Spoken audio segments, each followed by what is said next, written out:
Happy Sunday, everybody. This is Erudite DM, and we are playing a little Shadowdark today. And I'm happy to say we're going to run a gauntlet. And my new friend and associate Watcher DM has agreed to GM this for us. What's up, Gabriel? How are you, man? Yeah, I'm good, man. How are you?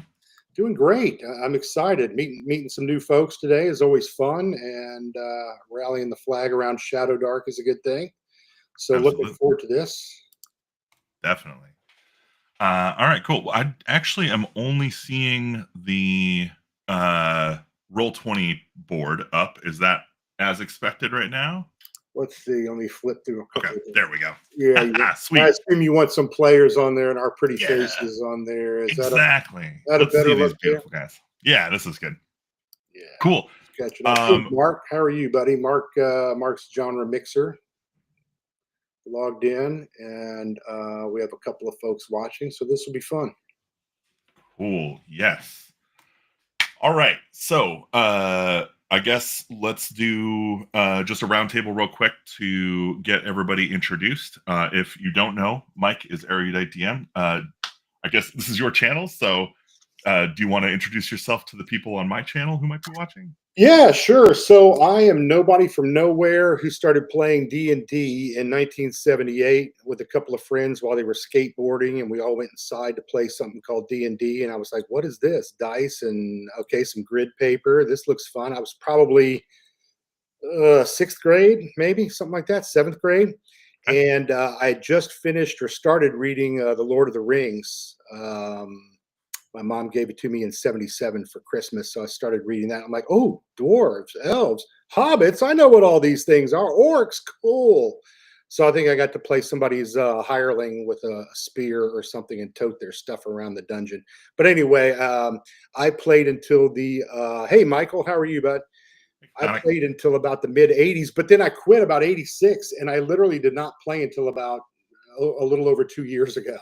And a lot had changed in the intervening years. So I learned about 5e, and I started running a 5e game with some 30-year-old nieces and nephews and so forth. So along the way, I caught on to Shadowdark, and now I started this channel where I talk mostly about Shadowdark, but I had Lord Mattias on the other day, Matt, and he came on. We talked about Lamentations, and yeah, I saw that video. I'm gonna Gary Lewis on his channel. We're gonna do some Star Wars D6 stuff on Wednesday. So, you know, I'm interested in other games, but there's literally more games that I can keep track of. So, trying to focus really on Shadowdark right now is where I'm at. But just happy to meet people and play. You know, it's a good day if I get a chance to play. So. Runeforged, thanks for coming by. Sorry you can't stick around, but we'll see you soon. All right, so moving on to my side here is Kusa Mitra from Hod Publishing, who has done a bunch of stuff for me, but why don't you tell him what you do? Yeah, so I'm Kusa. I play RPGs for something like 25 years right now, kind of get old. But what I most do is that I do things for Foundry. So today people will be kind of see me doing some faces for Roll20. But jokes aside, I do several models and systems for Foundry.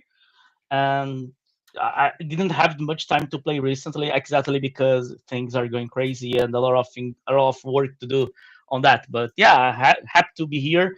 Thank you for inviting me. And yeah, I hope that we'll be having a blast, not on our heads exactly, but a blast on the game. Absolutely, absolutely. All right, and then Mark, would you like to introduce yourself? Did you drop off? Are you muted? Uh-oh. He was trying to figure out his cam, so maybe he's doing the technical difficulties. All right. Okay. Well, while Mark says I'm not muted. Oh, you're good. You're good. We can hear you. Go ahead. Oh, okay. All right. Yeah, no, Mike's got me beat. I've been playing since 79. And been a DM most of that time, a GM now, and these days, Shadowdark is my favorite. I run a Shadowdark West Marches game online that's really hopping. I'll play some other stuff too. Big fan of Cairn. Still like 5e. Not my number one, but it's a good game. That's a good summary. Cool. Cool. Yeah. So, and I guess I'm going to be your DM today, or GM, whatever.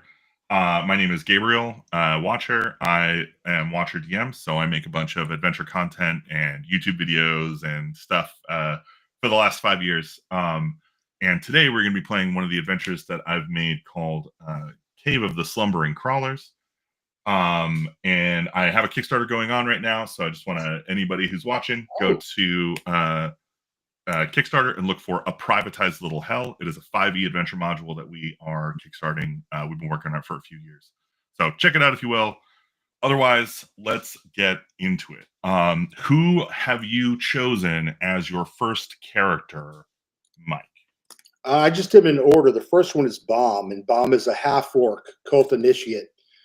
I won't tell you all of his impressive numbers, but I rolled all that up with his gear and other half-orcish qualities.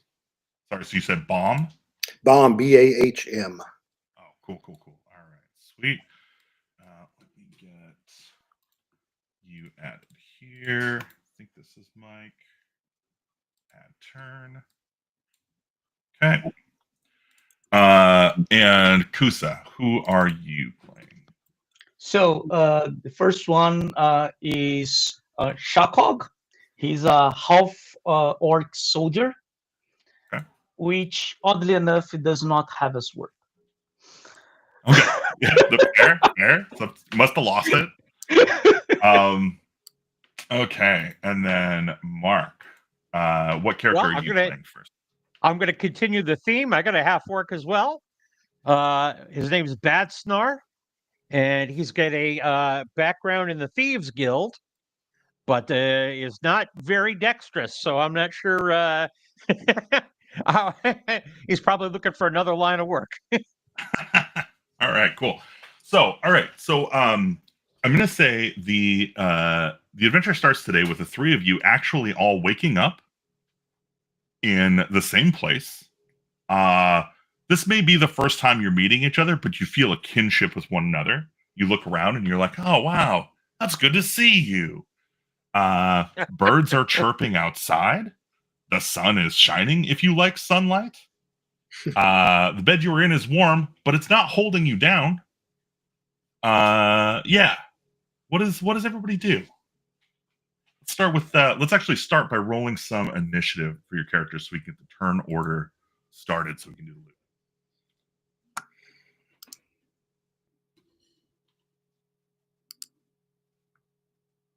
I don't know what rolls are what here. Okay, so I got Mike is a 10. Kusa got a 15. And Mark, do you know how to roll on? Yeah, I realize I got to be on the Roll20 page, not on the restream page. I'm like trying to interact, click with things. I'm like, nothing's responding. Yeah, I've done some clicking on so video. yeah, I have played on D20 a little bit, so I'm not totally unfamiliar, but I might be a little slow and clunky here.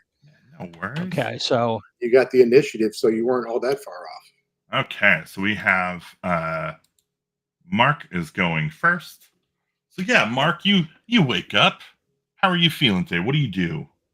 I look around. I see a couple of guys I don't know, but I'm wondering what's going on. I immediately check what little of my possessions I had with me, see if they're there. Okay, yeah, I think you pat yourself down and you check for your stuff, and you find everything you expect. Okay. And I'm gonna say you also find something you don't expect, but you thought you had lost. What is it? I'm sorry. I'm finding something I thought I had lost. Yeah, you thought you lost this thing, and you reach into your pocket and you pull it out, and it's there. Oh, it's the love letter that I was trying to write to this elf maid I had a crush on, and my spelling is really bad, and my grammar is even worse, and I was too embarrassed to deliver it, so I crumpled it up and threw it away, and there it is in my pocket. What's up with that? and it's got some perfume smell to it. And when you turn it over in your hand, you see on the back, you can see in her handwriting, it says, "I feel the same way. Meet me at the gazebo." Oh, wow. Okay, now yeah. we're gonna move our camera over to Kusa. Kusa, you see this man in this room here has turned bright red despite his green skin. Hey man, are you okay? What happened? Hey man, I poke him. Hey, are you okay? I'm okay. Are you okay? I don't know. I only have. Oh, where's my things?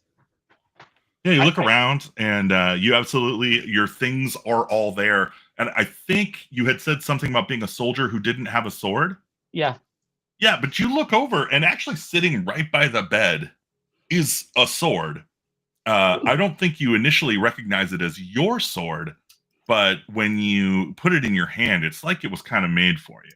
Okay, I look like him. Okay, I'm feeling now not naked. Good. Where are we?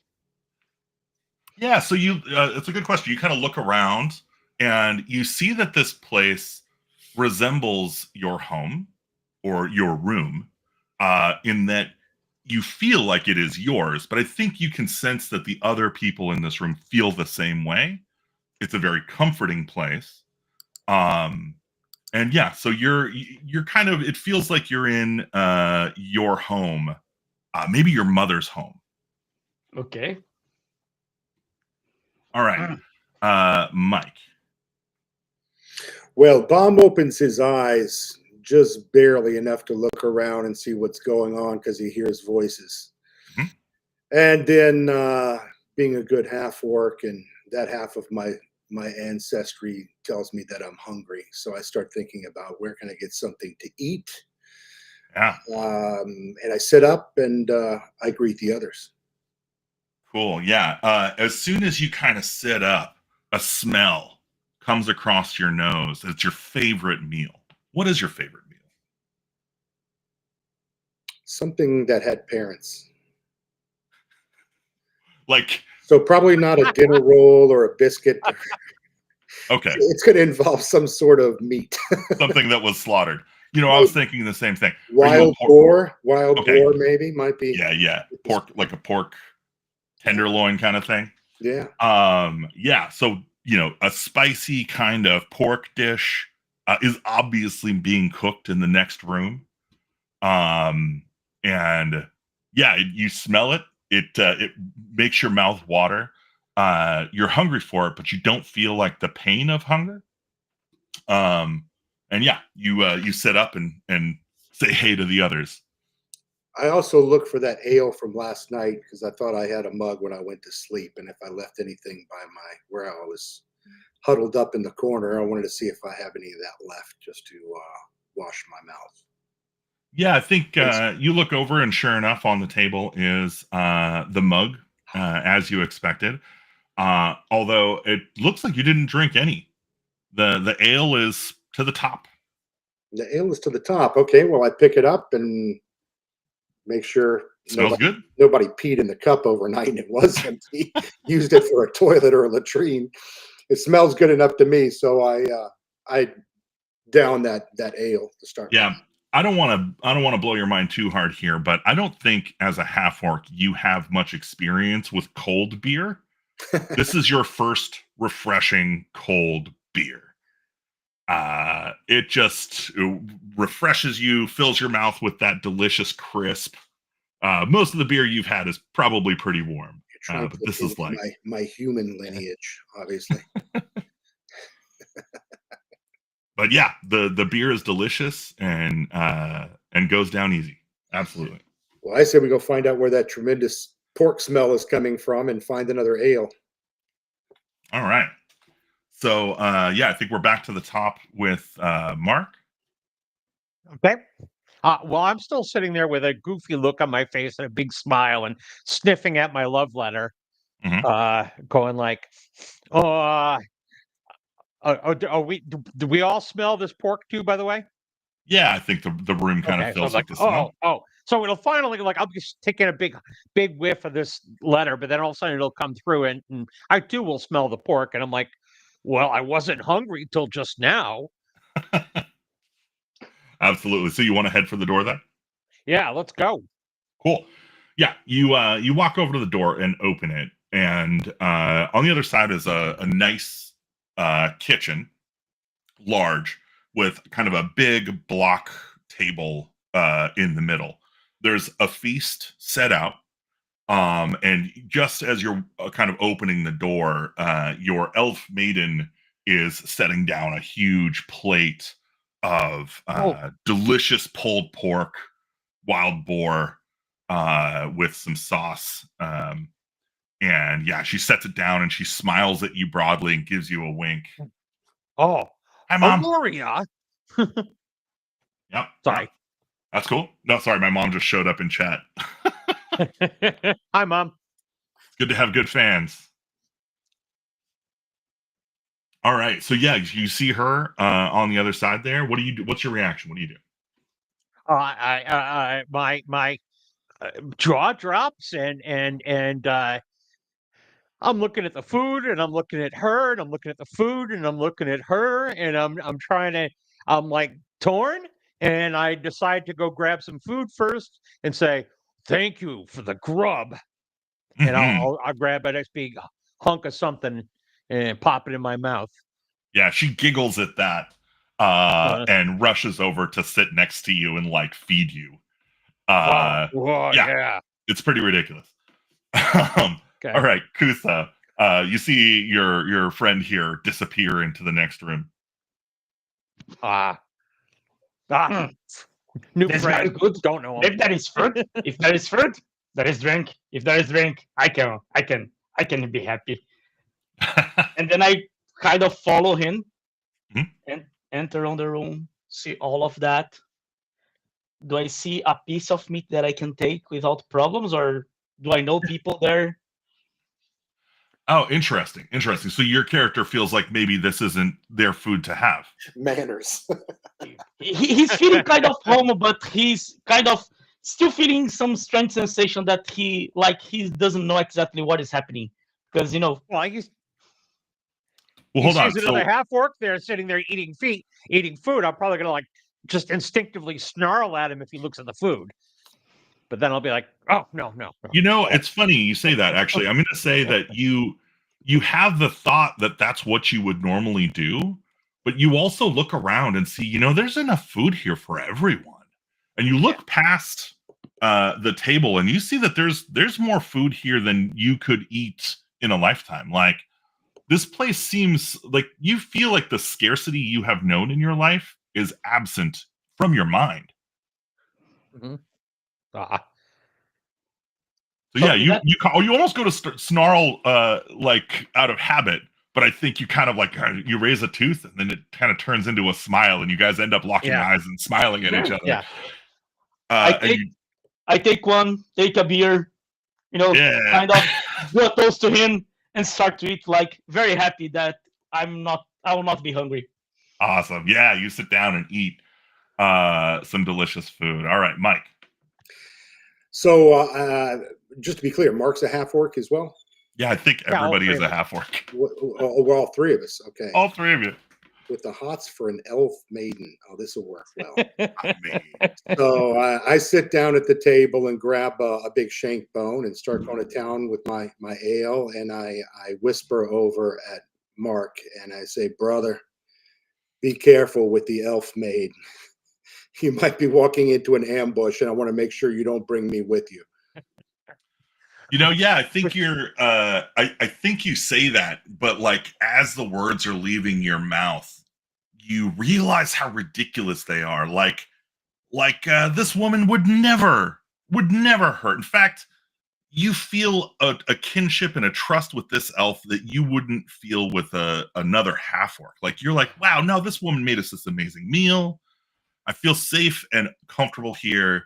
I think this relationship has a good long future. And so as you're saying this thing about the elven enmity of orcs, you kind of like end up chuckling a little bit at the end, and everybody has kind of a good laugh about the ridiculousness of your statement.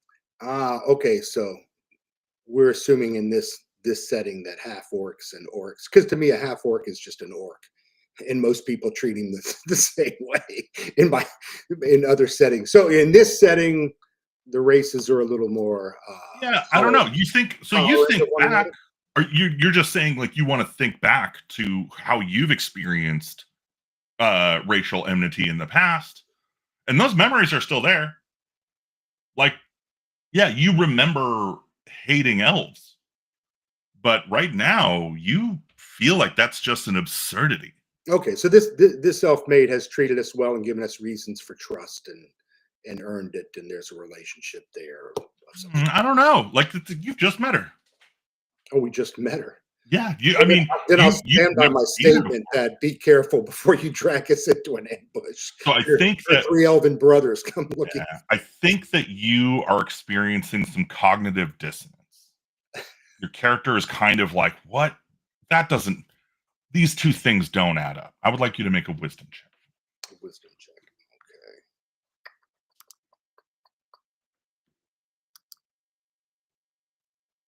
Okay. Okay. Yeah, it seems odd, but it's not, whatever. Like, this is good. The food is good. The beer is good. The elf maiden is kind of hot. Your friends seem happy. What's wrong with that? So, okay. So everybody sits down and they're eating their meal. So we're just going to go ahead and fast forward to what we're doing next. So, Mark, what would your character do after breakfast? I think that there's plenty. Still a ton of food in here, right? There's more food than we could ever eat.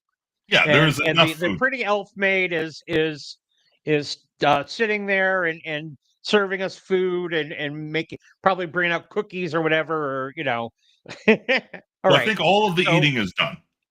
Yeah. So you're full. I'm so sated. I think all I can think about is taking a nap. Okay, cool. Yeah, you go ahead and you go lay down and take a nap. Go ahead and roll a wisdom save for me. No, sure. Okay. This is wisdom, so this is at +2. Okay. Oh man. Okay. Rough. Yeah, cool. You go to sleep. You go back to taking a nap. All right, Kusa. All right.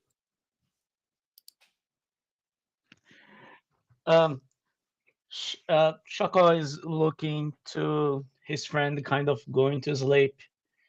He's looking to the food, and being a soldier, he's kind of used to have to eat and stay on guard and this kind of thing.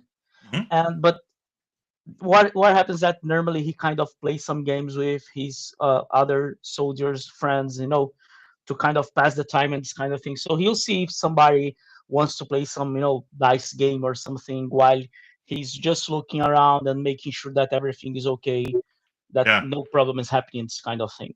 Okay, cool. Yeah, I think you as you're thinking about your buddies, your soldier buddies that you gamble with, you play games, but sometimes you gamble. Sure. You owe one of them a pretty good amount of money. And just as you're kind of, that anxiety is setting in of like, oh, I got to pay that guy back. A knock on the door causes the elf maiden to go over and open it. And behind the door is your soldier friend. And he walks in and he says, "Hey, amazing news. What? I got a promotion. Oh. And, I'm not going to have to worry. Yeah, I'm not going to have to worry about money anymore. So, I just wanted to come and let you know that you're off the hook for the money you owed me." Oh, that's good. That's good. Yeah. Hey, do you want to play some Fates and Dice? You want to? I'm without money now. So... Oh, it's okay. It's just a friendly game. Oh, friendly. Okay, so it's a friendly. Let's go. Yeah. So yeah, you sit down to play some game. Okay. Mike.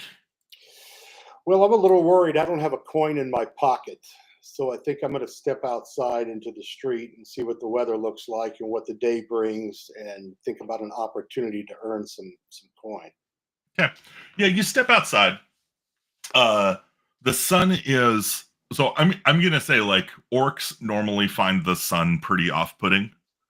Like direct sunlight. This is not the business for most orcs. But it's like a nice kind of overcast. And the breeze that comes through is like gentle and kind of warm. And you're like, man, what do I got to do for cash? And as you reach into your pockets, you actually turn up some coin. You've got some coin in your pocket. Oh, okay. Yeah. How do you react to that? Can I discern how much coin, or? Yeah, so you start counting, and you quickly find you're kind of unable to keep track of numbers. You feel like you're recounting the same coin over and over again, but you're like, there's no way I've got 50 coins here. Like, you've gotten to a number that is absurd for your moments ago recollection of how much money you had. It was that ale when I rolled out of bed.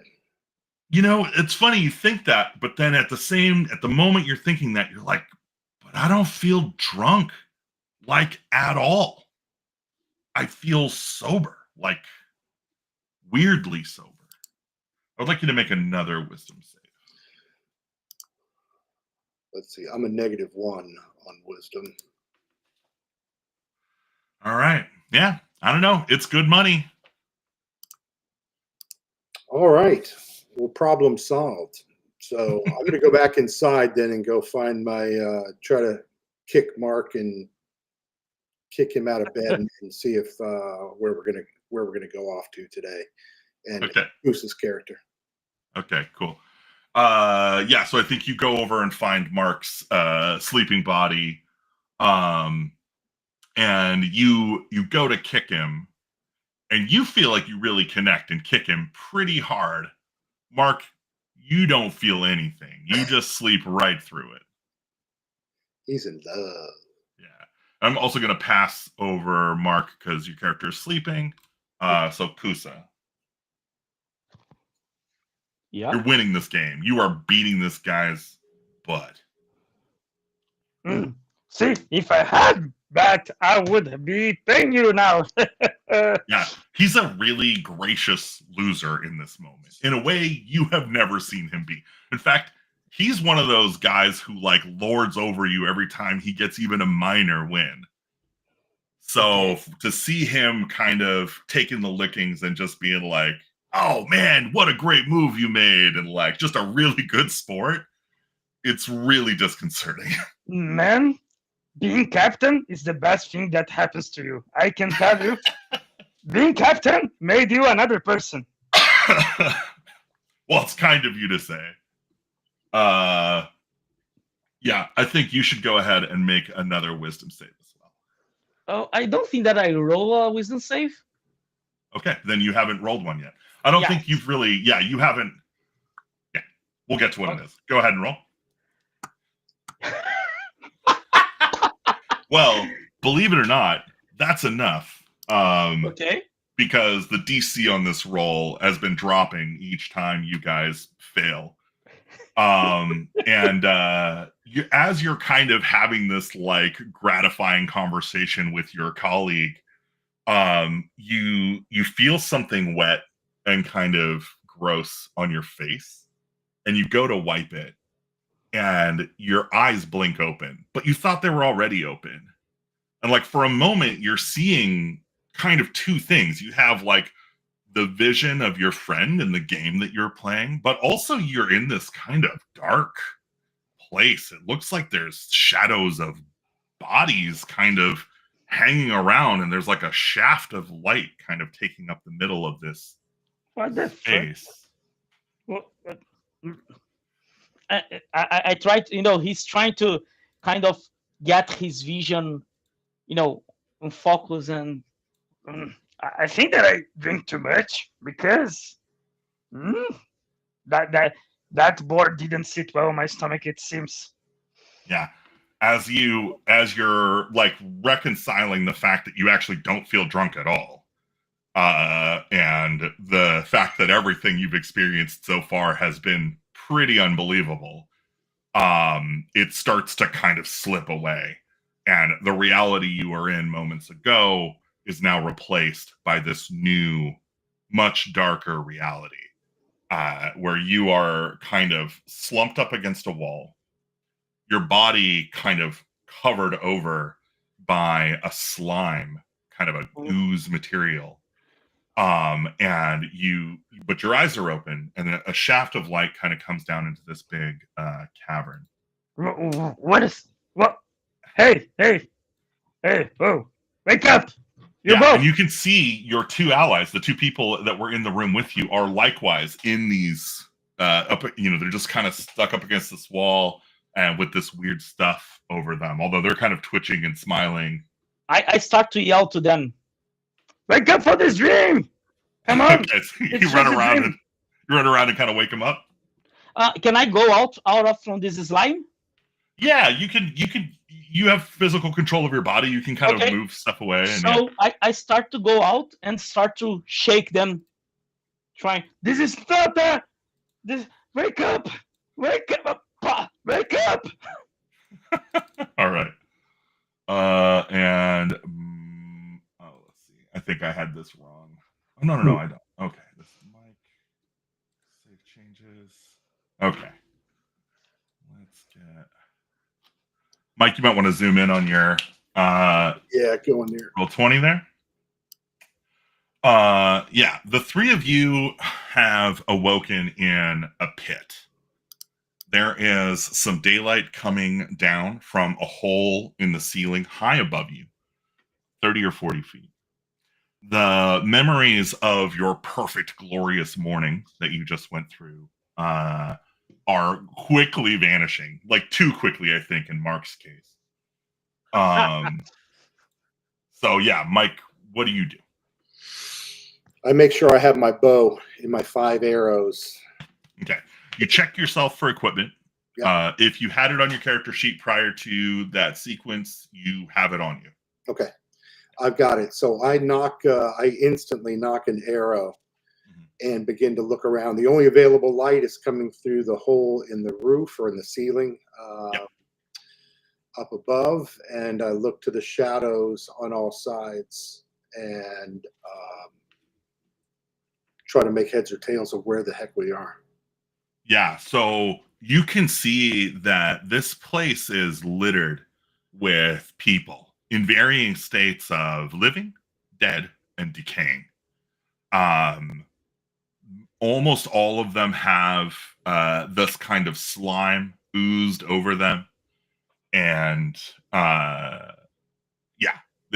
there's stuff here. There's a bunch of people. That's what you're experiencing. Is there any way I can looking at the people around me, dead or alive, do I see any of them that have anything better than my short bow, as in the way of a sword or a spear or something physical I could defend myself with? All right, yeah, let's find out. Let's open here. I think the way that I've done this in the past is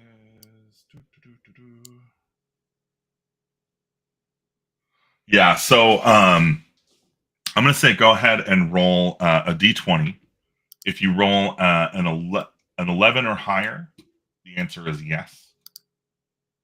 Bam. Okay. So yeah, you are able to find a sword. Waco! All right. A sword, you said? Yeah. Beggars can't be choosers, but is it long, short, scimitar? I think in this case, it's going to be a short sword. I'll take anything. Yeah. All right. All right. So let's move on to Mark. You have been abruptly woken up to a reality that is not the one you went to bed experiencing. She's gone. No. The note is lost. Oh no! Your heart rebroken. Oh. Yeah, it's the worst. I did this to you. All Remember that? right. Yeah, I think part of Bad Snore is pretty dumb, but I think that his wisdom's pretty good. So I think that part of him knew that couldn't be true, and so he's disappointed, but accepting. So he'll do the same thing. He's going to check, make sure he's got the stuff he would expect to have, and then kind of look around at the other bodies, and he's hungry again. Yeah, and in And fact, kind of see if there's a yeah, you are really like, and I think all of you, right? You like, as it's kind of dawning what's going on, like you realize you have not eaten. You're really quite hungry.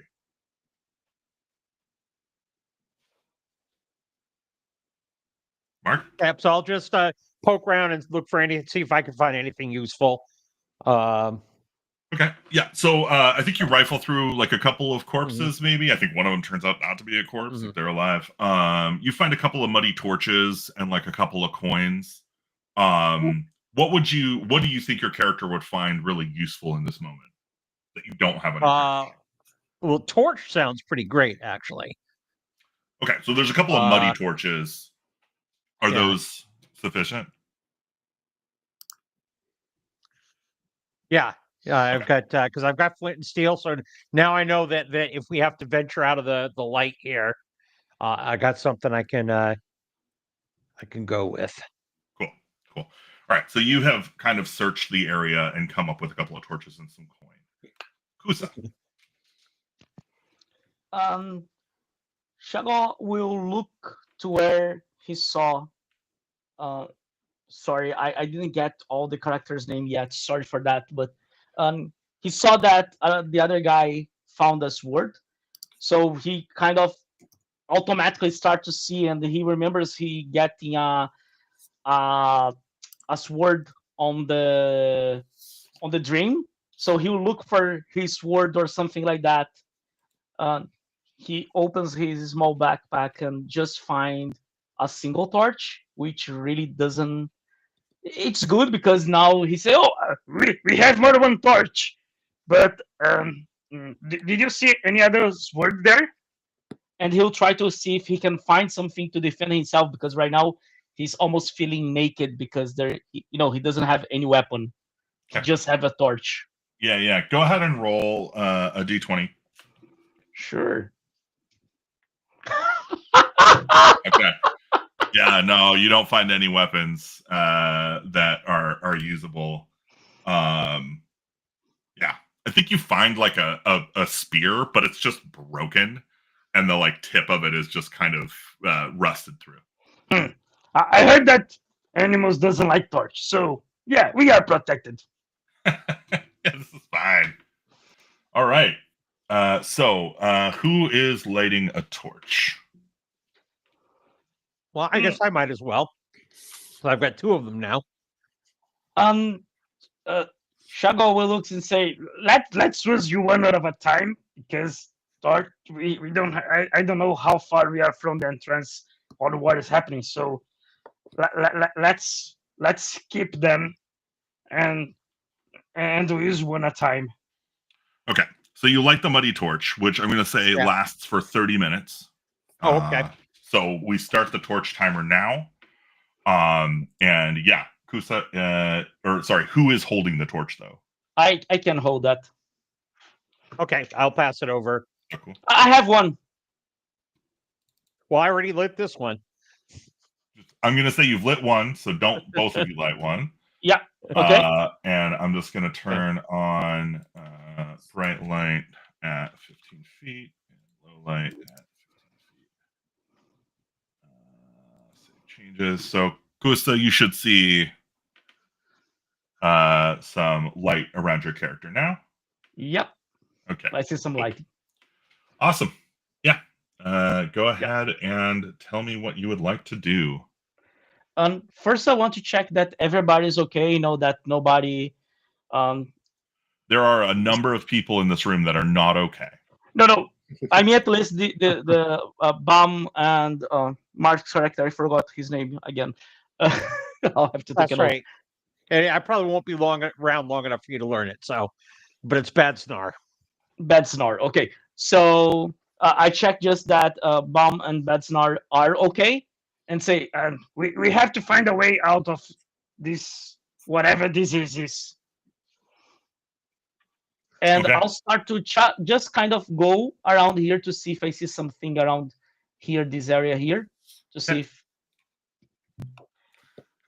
Not okay. What happened to your token? I don't know. You stuck under it, Oh, Mark. oh yeah. Okay. All right, cool. Yeah, you can see that this kind of opens up into a bit of a larger area out here. Okay. And we're going to go ahead and say that is your turn. Okay. Perfect. But basically, as you enter, you can see that this room is the ground is carpeted with mushrooms. The ceiling kind of has this slime, as you saw in the previous room. The mushrooms in here look in a very bad way. They're kind of looks like they're spoiling on themselves or diseased in some way. And I think we are on to Mike. It's your turn. All right, and Shackhog went in there with the torch lighted, so I assume we're going to have to follow him as well. So I'll stay close. I tell him he inquired. I told him I'm good. I have my bow and arrow ready to fire if necessary, and I'm looking in all directions, listening and looking for anything as I start to make my way behind him into the other chamber. Okay. Yeah, so you enter the other chamber. It is as I described. So is there anything you would like to do in the chamber with the kind of wilting mushrooms? I'd like to study one of the mushrooms up closer without touching it. How tall, how can you describe the size and scale of these mushrooms?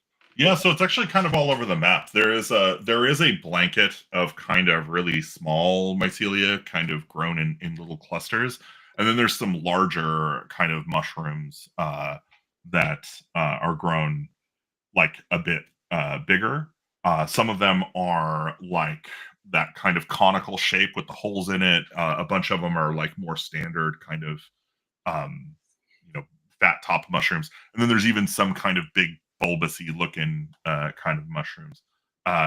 In the torchlight, the colors are pretty hard to make out, but it does seem like there's a pretty broad hue.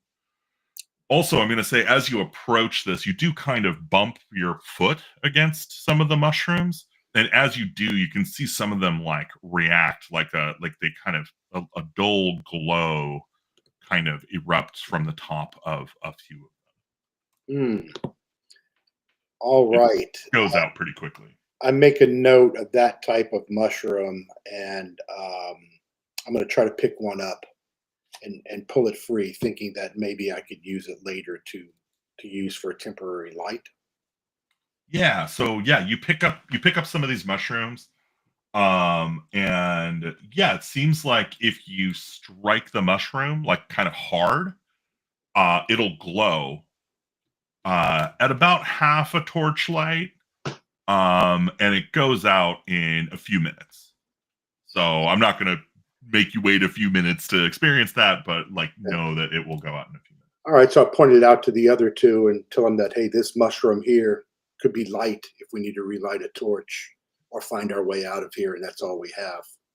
Grab 3 and put them in your pocket. I did make a mistake and kind of let you go a little bit extra. Let me move on to Mark here. Oh, sorry. No, it's okay. It's my bad. Mark, what would you like to do? Okay, well, first I'll try to keep up. So I'll pull in behind these two. And I've got a bow and arrow as well, so I'm going to take that out and have an arrow knocked and ready, just in case. And while they're looking around at things, I'm going to try to look a little bit, keep my eyes peeled, longer range, see if anything's coming within our sphere of light.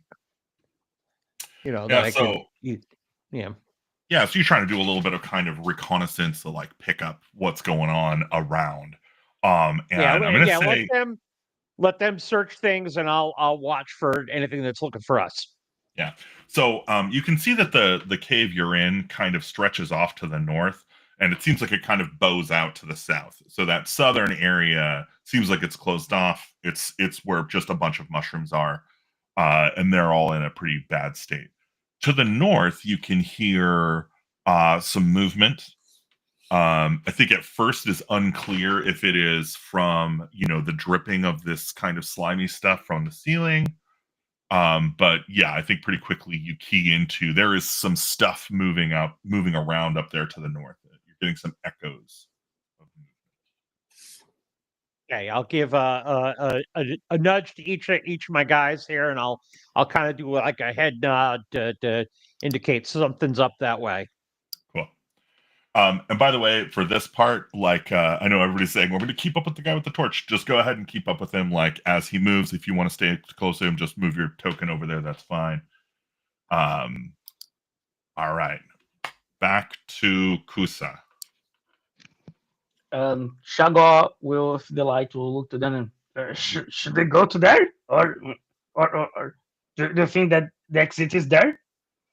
And he'll try to move a little bit and see if he sees something, like if he sees some kind of something that looks like the exit of whatever place they are right now or not.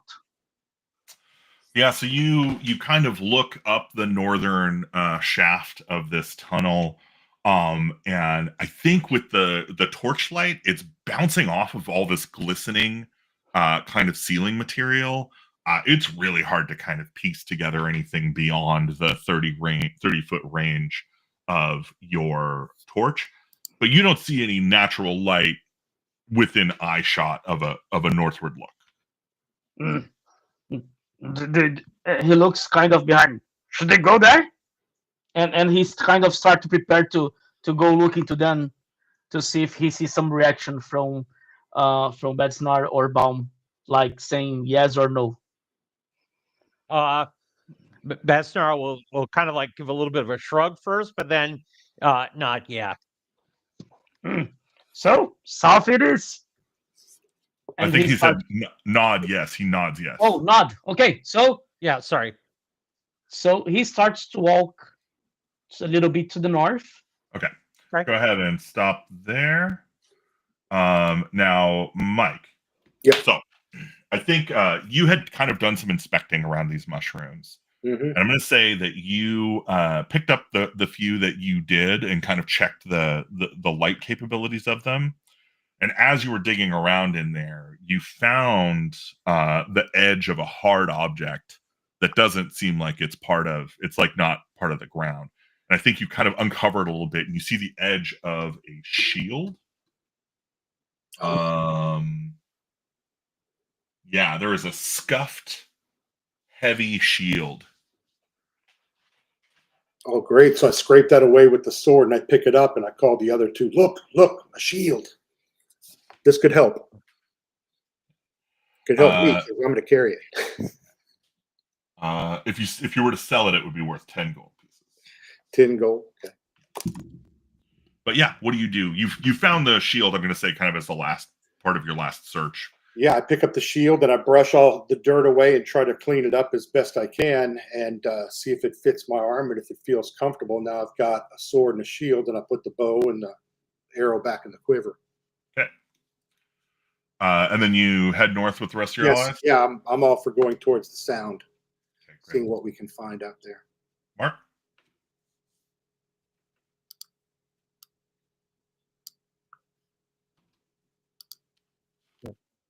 You've got shield. You go in front. Good point. Okay. So we've got a marching order. And yeah, I feel like everybody is now kind of moving as a team. So we'll do the next couple of rounds just as a team. So what we'll do is I'll ask what everybody wants to do this round, and then we'll resolve it together as an action. So try and be quick about your decisions if you don't mind. So Mark has organized the group into a marching order. Kusa, are you just carrying the torch and moving forward? Exactly. I'll be following Baum. Okay. Anybody want to do anything that deviates from that? Well, Bomb does want to stop and point out that if Mark hadn't been in love with the elf maid in the first place and taken a nap, maybe we wouldn't be in this mess. It's like, but Sorry, I just had she's to. pretty.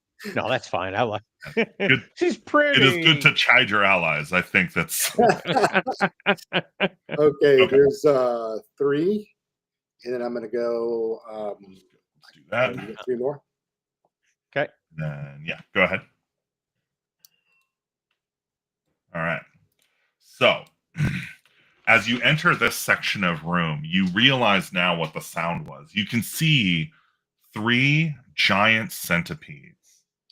And they haven't noticed you yet. And the reason for that is they seem to be kind of in like a military formation.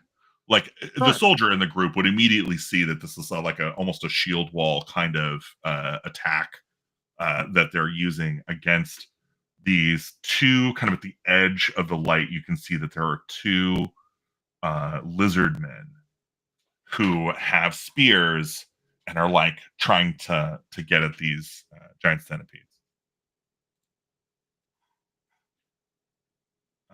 And yeah, so that was the movement as a group. So yeah, what's everybody want to do? Let's start with Mike.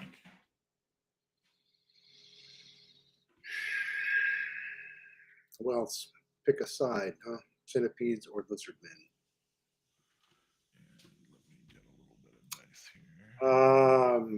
All right. Bomb will move up behind the centipedes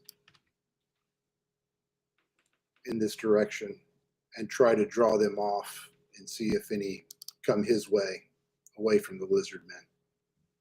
Oh, so you're going to try and get their attention? Yes. Okay. And how are you going to do that? Like, well, make we have noise a torch or and light moving up right behind him. I assume maybe the lighting would have done it, but I will shout and holler at them. My thinking is we try to alleviate the lizard men and see if they might be friendly, or we might be able to negotiate with them as opposed to the giant centipedes. Cool. All right, so I think everybody kind of moves up here to behind as a group. Is that okay? Cool. And you get the attention of the centipedes. I'm going to reorder this real quick. And yeah, you get their attention. And they immediately start crawling over towards you to attack you. And each one is going to attack one of you. They rolled a 17 for their initiative, which is why they're going now. And then Mark, you'll be able to go kind of at the same time. Let me roll some attack rolls here. 3d12s. All right, so 7 against Mark. That's a miss. Okay. A 16 against Kusa. That's a hit. Okay. You take 2 points of damage. And I go down. Okay, you hit 0? Yes. Amazing. Okay, cool. And you have, I think with Shadowdark, you got a torch, you got a timer, right? So roll a d4 and add your con modifier. My con modifier, okay. And then a 10 to hit Mike. Yeah, I was a 10, so that's a hit. With the shield, I was a 10. Oh, you take 4 points of damage. I had 3, so I am DED dead. Okay, so it is very unlikely that Mark's character is going to be able to survive alone for any length of time. So go ahead and just grab your next characters. And the narrative here is going to be that you guys jostling around in that cave woke some of these other people up that were in this slime mold.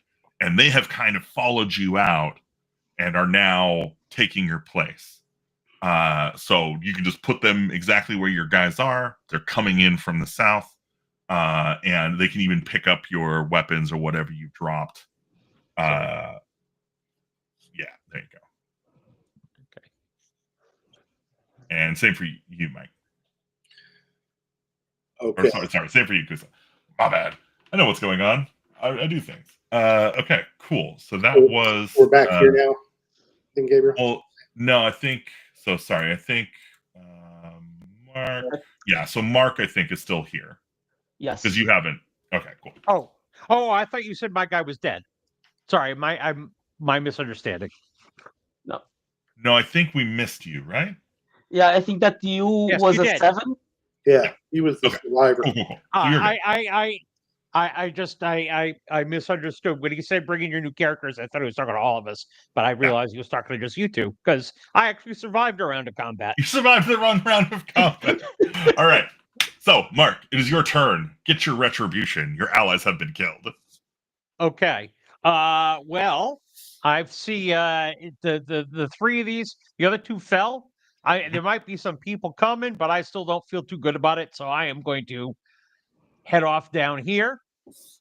And then I will. I'll pick up the torch that Yeah, got I'll dropped. go ahead. Yeah, I'll go ahead and Yeah. turn you on for the lights. Yeah. So, but now that I have a torch, that precludes from me firing my bow. But I'm not sure I would have done well anyway. So I'm going to be like, bad things. Is your bow your only attack modifier? Like the only thing you have Yes. to attack with? Okay. Yes. All right, Kusa, your new character. I choose torch. I choose torch over attack. Absolutely. So you see a small goblin with some kind of rope, some hood on his head, came kind of small running with a bow that, even though there is a short bow, looks very big to him because he's short.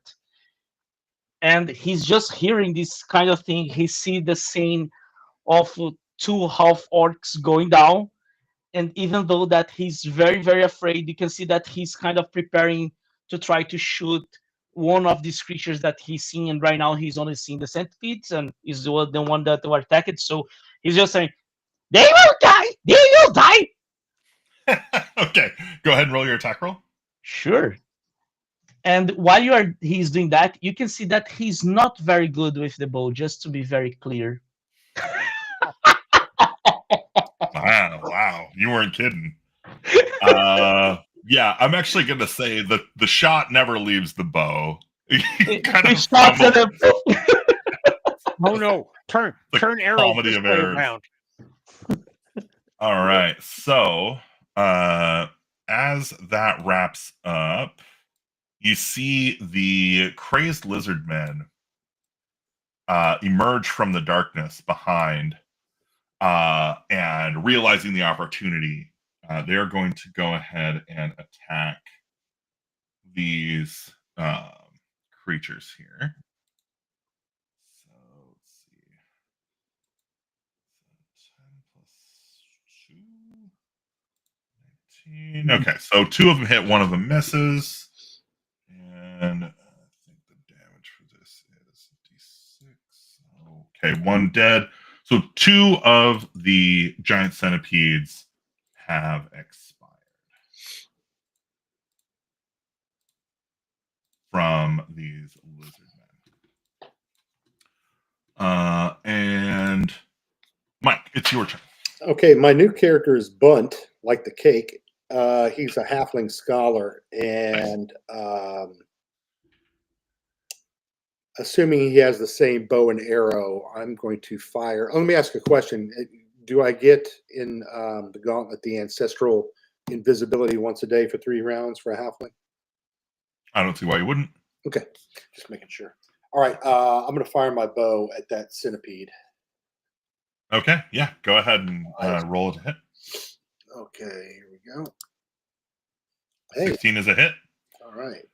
Go ahead and roll your damage. And that's D6 or D4? I think short bow is D6, or no. Short bow is D4. D4, yeah. Thank you. 4 points. Okay, 4 points. That is enough. Yeah, the arrow flies and hits True, and it spears the creature kind of right through the head.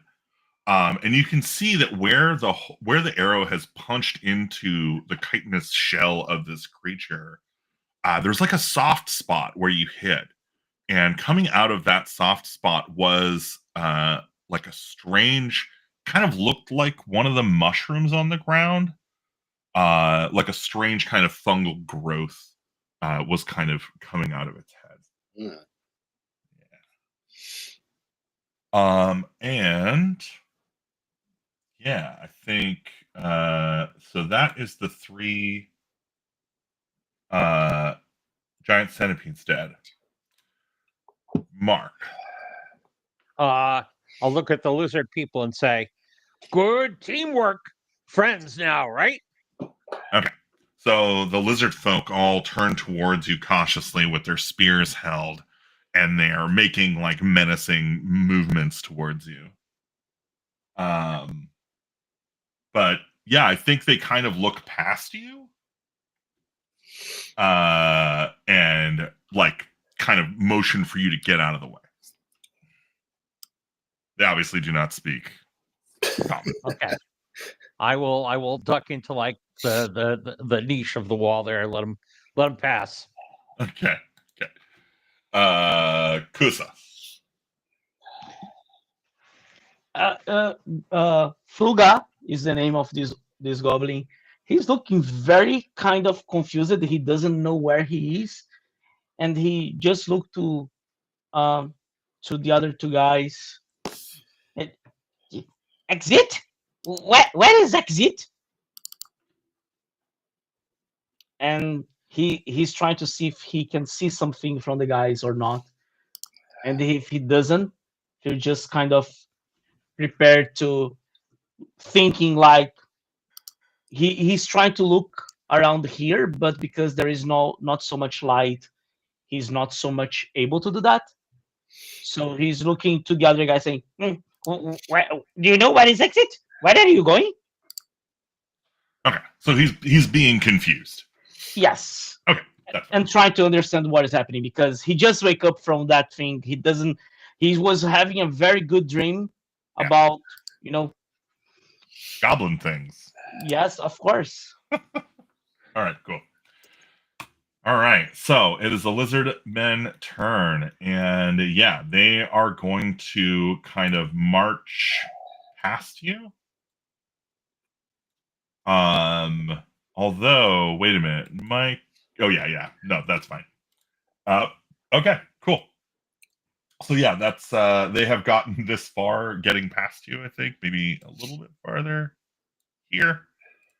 And the last one kind of like turns around and backs, like it, is backing away from you with his spear pointing at you, obviously not trusting you in the situation, but also not attacking you directly. Mike, it is your turn. Gosh, I think we move away from this.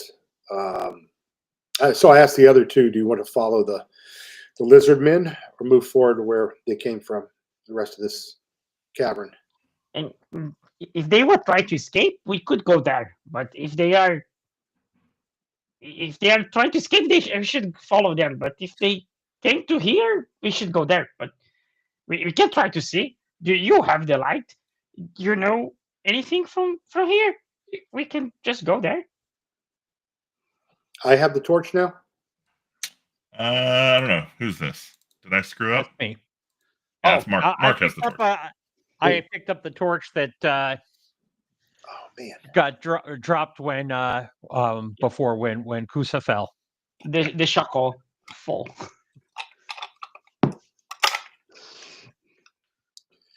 But I'll happily pass it off because that means I don't get to use my bow if I'm holding a torch. Yeah. So speaking of which, I am gonna say here that like the character that Mike was playing is lying dead on top of a shield and a sword. So, well, I assumed I just picked them up. But okay, so you just pick him up. Yeah, I just picked them up, but I'm playing a halfling now, not a half orc, so they may be a little oversized for me. Might be better for Mark to carry the big shield. I think you're fine. Okay, cool. Yeah. So what's the plan here? What do you guys do? We follow or no? No, I don't think they have a lot of tolerance for us surface people. Let's go the other way. Good. All right. Okay. So you guys are in this room here. And yeah.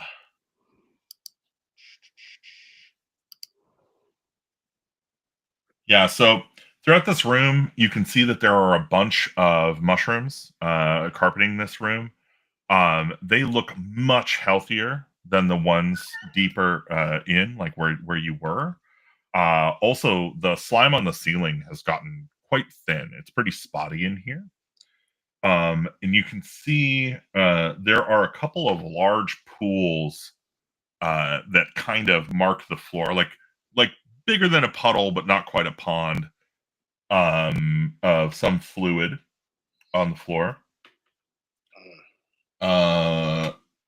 And yeah, I think if you guys are not, hurrying, these lizard folk are going to just kind of you'll hear them march off to the south and disappear.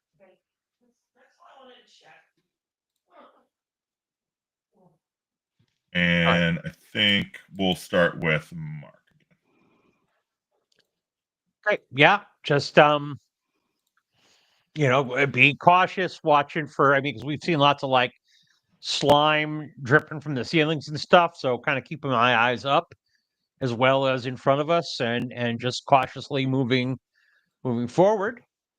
Okay.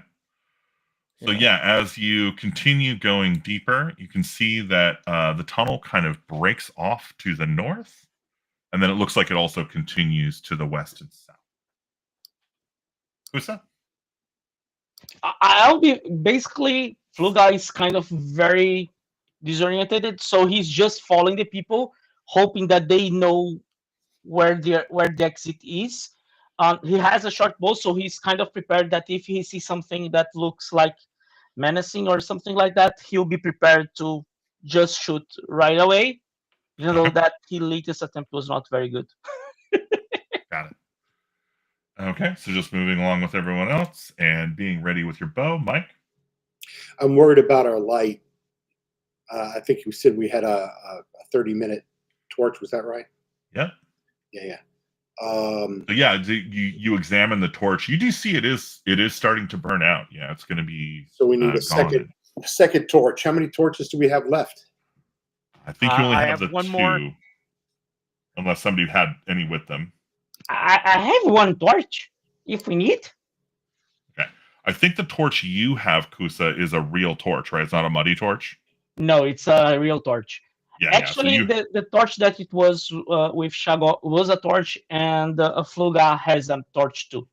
Oh, so you have two torches. Yes. Okay. So one torch is the one that is being lit right now, and I have one with Fluga. Oh wait, so the torch you lit before was your torch? That's an hour-long torch. I think so. Unless Mark or Bedsnard. I had lit a torch already, and then let's just say it was his.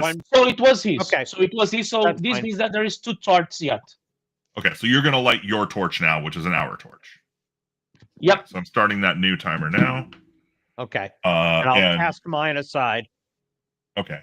And sorry, who is carrying the new torch? Don't all raise your hands at once now. I think that Bunt was already with the torch, because he was with the shield on the front, right? Yeah, Mark has that. Mark's the half orc now, and we're both smaller. You're a goblin, I think, right, Kusa? And I'm a halfling. So if he's got the size, maybe he should carry the shield, which means one of us take the torch. I'll take the torch if I need to. And I'll take a short sword and a torch. Ready. So I'm going to go ahead and set your. And last thing for my turn, I was going to suggest that I think we need to start moving faster because we don't have that many torches, period, to try to find a way out of here. Very fair. All right, so Mark is torch is gone. Mike has the torch now. You have sorted out your torch swap. Mark, what you doing? Headed north. All right. So I'm just going to move the whole team north since I Okay, assume you go guys ahead. are moving together. Yeah. Please do. Thanks. Okay, Yeah. cool. Yeah. So as you're moving up here, you can hear the skittering of many, many legs. And I think the first thing that comes into the light as you finish your movement turn is a burrow. So it looks like kind of a nest dug into the ground. And you can see kind of poking out from it a giant centipede with that characteristic growth coming out of its head. Oh no, those things are killer. They are. And initiative for this one. Add him. And so he rolled a Dex 1. So that is a 14.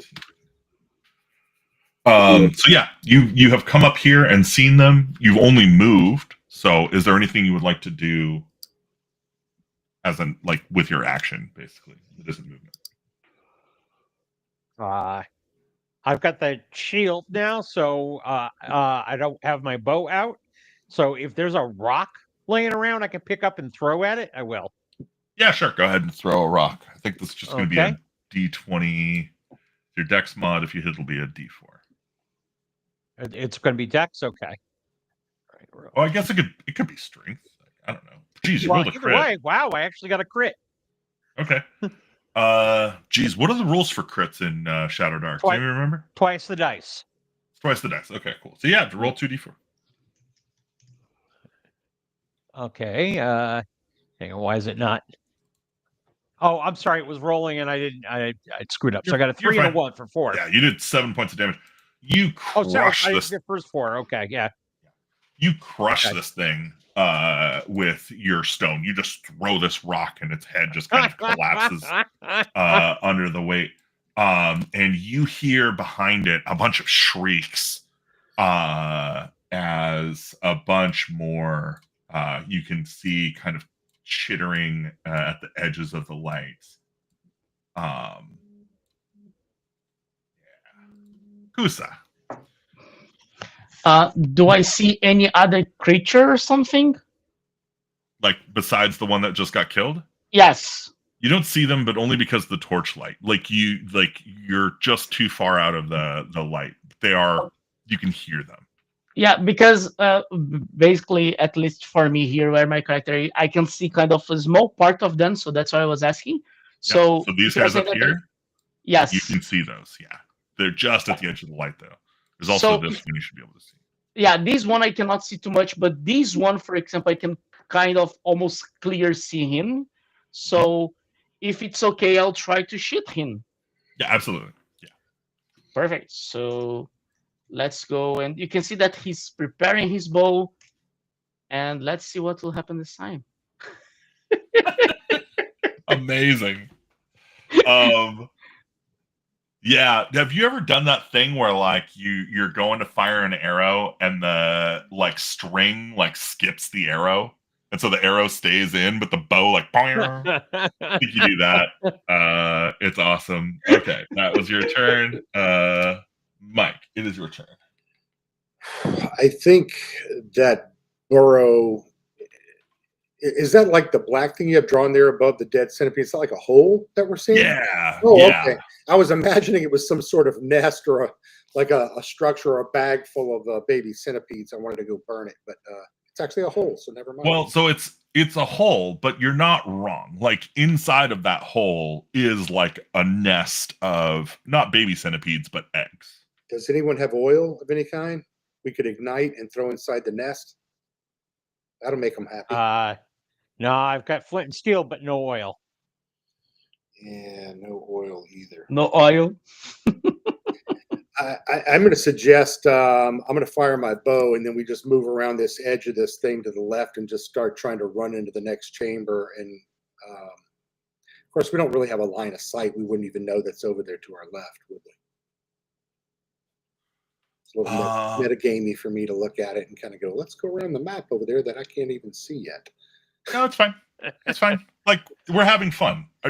I assume everybody is having fun. We can have fun together. It's fine. You are the GM, baby. You can hear the echoes of something moving around over there too. Obviously, this is not the end of the line. Okay, so where would you like to move? I'm going to fire my bow, and then I'll take my move and haul butt as fast as I can over there. You're the one carrying the bow, right? Or carrying the light? Oh, yeah, I was carrying the light, so I can't really fire the bow. Okay, but you can move the torch. So you come up here and kind of, you can see that there are 5 more of these creatures in this room. All right. Oh, man. Oh, sorry. I think he was just exclaiming. Oh, yeah, I just went, oh, man. Oh, okay. That being the case, then I suggest we just run. There's nothing to be gained, I don't think, from fighting these centipedes other than some more death. And hopefully down here to the west at the bottom, that's a way out and not a dead end. So you're going to run due west? I would like to see down there to see if that looks like a continued passage. It does look like it continues on, yeah. Okay, so I holler at the others and say, let's go this way. Quickly. Follow me. Okay, cool. Unfortunately, as that happens, it is the centipede turn. So I think this one, and this one are all going to be able to get in range. Whereas these 2 will just be out of range to it. Ha! So let's roll some. Let's kill some PCs. What do you say? So 3 plus 4 attack on Kusa. Or sorry, 3 plus 1 is a 4 against Kusa. I think that is a miss. Yes, this is a miss. 16 plus 1 is a 17 against Mike. That's a hit. Okay. Roll damage. Come on, 1. Come on. Hey, look at that. Come on. I'm still alive and I spit at the Well, you hold on a sec. Oh. Roll a Constitution test 12. I'm a +1 on con. I love it. You've got a chance. Let's see. And I need to roll. Oh, I might need a little higher. Okay. So this centipede kind of rushes over and bites you. And you're like, oh crap, and you're about, you're already in the mood of running, you're kind of on your way, and you feel this burning sensation come up through your muscles, and it's like you suddenly go into like a full-on cramp, and you're just stuck in that position for 4 rounds. You are paralyzed. Lovely. And the last attack was a 12 against Mark. That's a hit, so I am done. You have 1 hit point? Yeah. Okay, cool. Yeah.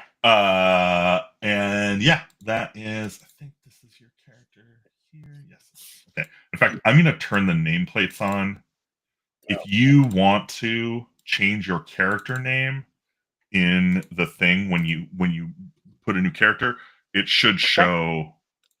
Maybe it doesn't. So, like, I think you're Flugga, right? Yes, I put it there. The name is on the character, but for some reason it was not updating. So if you, we can deal with it later. It's not a big deal. Okay, cool. So everybody is good. We are at about 2:20, so we're about an hour and 20 minutes into our session. How's everybody feel about maybe like a 5-minute bio? Just step away, grab a glass of water. Don't forget to hydrate at home, kids. Sounds good. Set your bio timers with your torch timer. Okay, I am pausing the torch timer. See you in 5 minutes. We don't want to lose that 5 minutes of torch.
I win.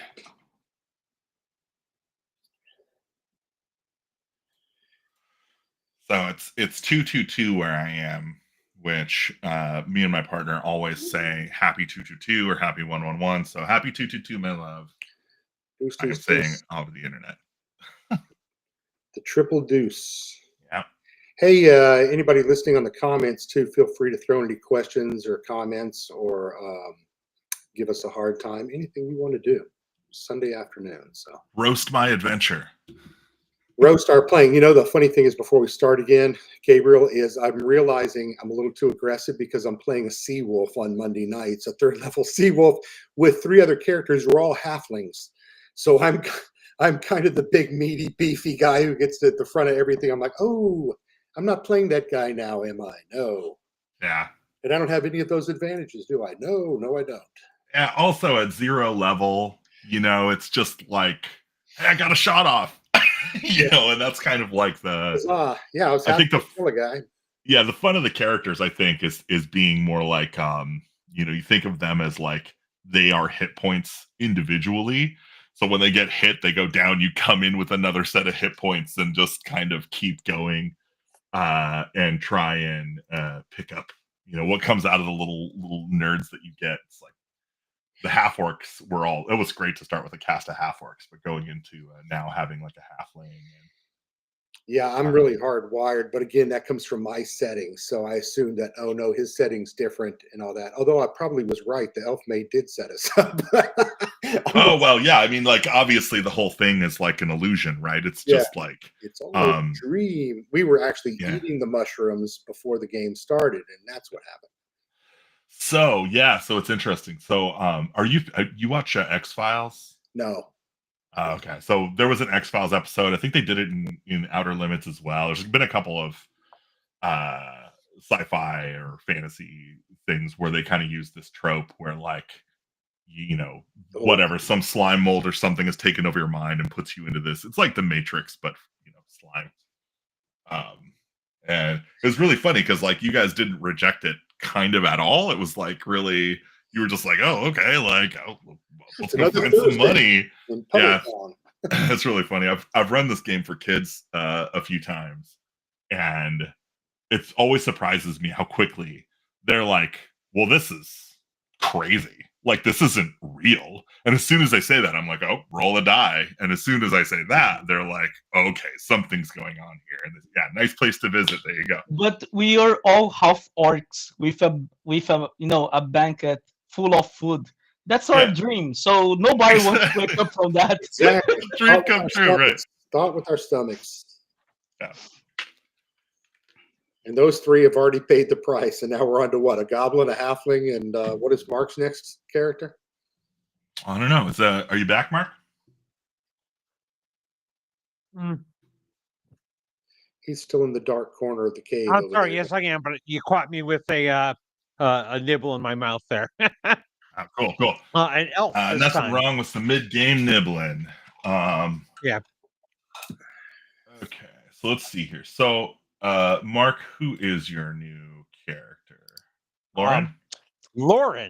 Lauren, the elf, who's was trying to track down that half orc that tried to kidnap his sister with a love letter. Cool. And ended up in this cabin. Got the crumpled up love letter. Yeah. Oh, I love it. That's so good. Okay, cool. So I'm going to have you come in from behind here. So you're going to kind of be behind these critters, if that's all right. Mark? Yeah, that's great. Okay, great. It's there, you DM and friends. Hey, Agile, how are you, man? Happy Sunday afternoon. Thanks for coming by. All right, if we're ready to go, I'm going to turn the torch timer back on. Nice. And I think where we ended was the critters had all gone, and Mark's character had died. So it's now going to be Mark's new character's turn as you round this corner, this light that you've been following through this cave. You walked past some gruff customer lizard men who seem to mostly ignore you and have been kind of following the sounds of these guys. And you are here. What do you do?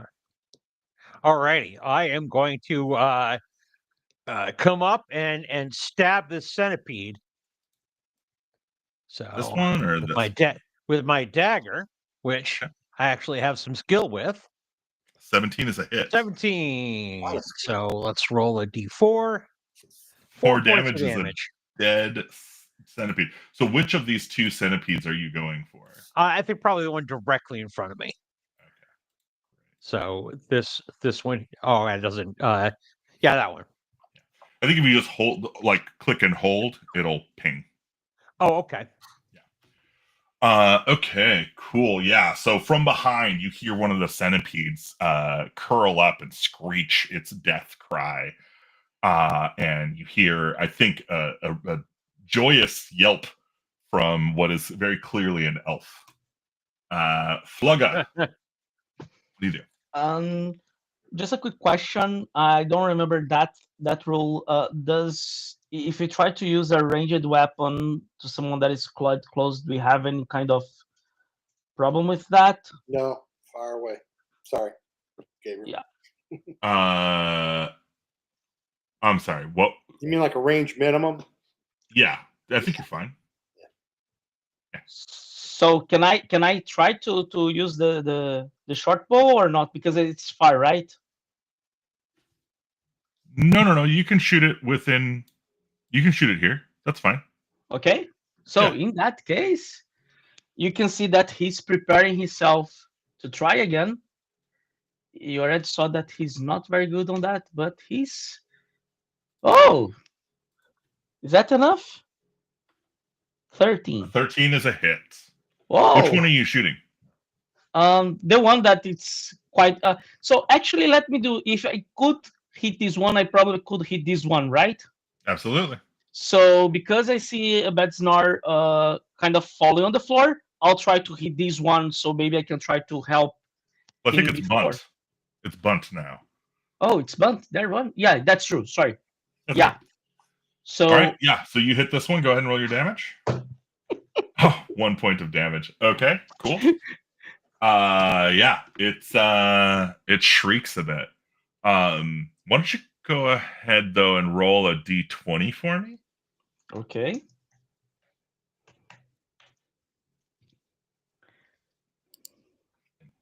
Okay, cool. Yeah, you hit it in the body. I think you've kind of injured one of its legs, but it's got like 99 more. So Okay. Yeah. all right, That's unfortunate. Bunt, it is your turn, and you are paralyzed. Paralyzed. But I think what I'm going to do, since you're a level 0 character, and this, obviously is pretty uncool. Go ahead and roll another DC 12 con. If you can pass it, you'll shake it off. Oh boy! You remain paralyzed a little longer. And it is now the centipede turn. He's so shocked that Flugga hits the centipede that he's not able to recover himself. Yeah. So I think these 3 are gonna go for Flugga, and this one is gonna go for Lauren. We'll see how it goes. Oh my god. Flugga. I'm sorry, buddy. No worries. A 20, an 18, and a 12. Did any of those miss? None of them miss. Okay. So all told, you would have taken 5 points of damage. I assume He that has is only enough. one. Okay, yeah. Doesn't matter. So the 3 centipedes all cluster onto Flugga, and as Bunt watches in petrified horror, they tear his flesh apart and cover the floor with goblin spaghetti. Oh yeah. This one is going to turn to the elf. What happened there? Oh, and it rolled a 4 to attack. I assume that is a miss. That is a miss. Yeah, I think in your battle confidence, you're like, yeah, you'll never take me. And it comes to lunge at you, and you're like, haha. So Lauren, it is your turn. Okay. Well, I will. I can just attack that one from where I am. He just attacked me. So. Yep. Here we go. Dagger time. Yeah. Nice. Dirty 20. All right. 3 points of damage. Okay. So with mobs like this, since you did 1 point of damage, Kusa, I'm just going to have this 3 add to that and kill one of these. That'll make it a little easy. Like, you don't have to worry about targeting so much. It's kind of like there's a bunch of these. So you're managing to kind of take them out as a group. So yeah, you mess another one and they are now dead. Okay. And who's your new character, Kusa? Snikach. You can see I see it. a goblin, another goblin, but this one he looks strong, like you never thought that you'll see a goblin, and he's coming kind of yelling. "Arr!" All right. And he's not happy. And yeah, so what are you doing? You're coming in from this side over here. I will just try to see if I can see some sword X, anything like I can use to hit anything that it gets on my way. And you can see that he's quite crazy. He looks crazy. Sure. That's a good question. Did your other character have anything like that? So all the characters that I had, the Fluga had a short bow, and the Shako didn't have, only had a torch. So no, not right now. So that's why I'm asking if I see something on the floor. Yeah, no. Okay. So he'll use his own hands. Okay, so unarmed attack. You want to run up here and hit this guy? Yep. Okay. I'll go. It's the unarmed is 1d20 It's just plus strength. plus strength. Okay. Yeah. That's not bad actually. That is. Oh, no. Yeah, you miss. It's it's hard to punch a bug. This is this is because Roll20 knows that I don't like it, so he doesn't like me either. So Yeah. he's just punishing me. Developer bias. I feel it. Exactly. All right, yeah. So Snicker runs in and tries to strike, but misses. Bunt, it is your turn. I think you are currently still paralyzed. Third turn of paralyzation. But this is your third? I think so. Okay. Or maybe second. Maybe I might I be. think this is the end of your second. End of second. Yeah. So upcoming will be third. I have 4 altogether. Hey, let me ask you a quick question here. Would you roll for morale for the centipedes at half strength once they're reduced? Oh, yeah, you're right. I hate to be is that guy, good. but No, that was a good call out. Good call out. Yeah, absolutely. And but I am paralyzed. yeah, no, that's fine. Use And anything they else. roll. And what's the DC on a? It's at 15 for morale. 15. Yeah. So yeah, they fail. So yeah, Bunt, I think good call out. You're kind of, your eyes are like moving and kind of looking around is like the only part of you that can really move. Go ahead and make that con test again. Okay. Yep. You are in fact still paralyzed. But as Snigga kind of runs up and makes a big like holler, and having lost already 3 on their turn, these 3 giant centipedes are going to flee to their respective nests and try and hide. And yeah, Lauren, it is your turn. I'll step forward and to say to Snigga, "Good job, you frightened them off. Well played." Then I'm gonna look down at Snarl at I've already forgotten my character name, Bad Snar, and give him a kick. And so like, That's what you get. I claim his things. Okay, cool. So I'm gonna grab his shield and his bow and arrows and his torch. Nice. All right. Sweet. So you grab all that stuff up. Snicka, what are you doing?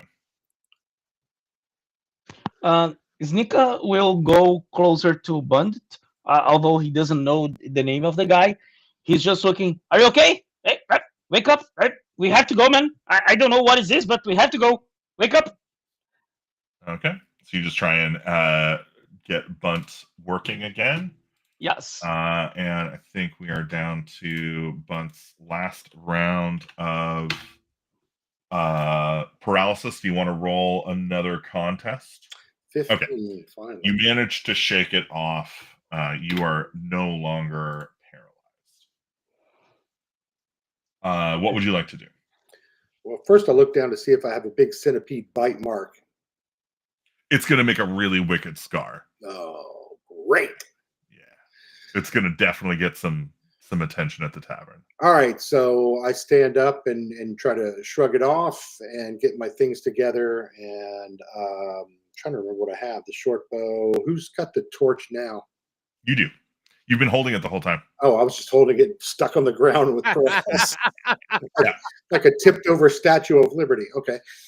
So I stand up with the torch and I ask the others, do we still want to move west and continue on? Let's get away from the centipedes, yes?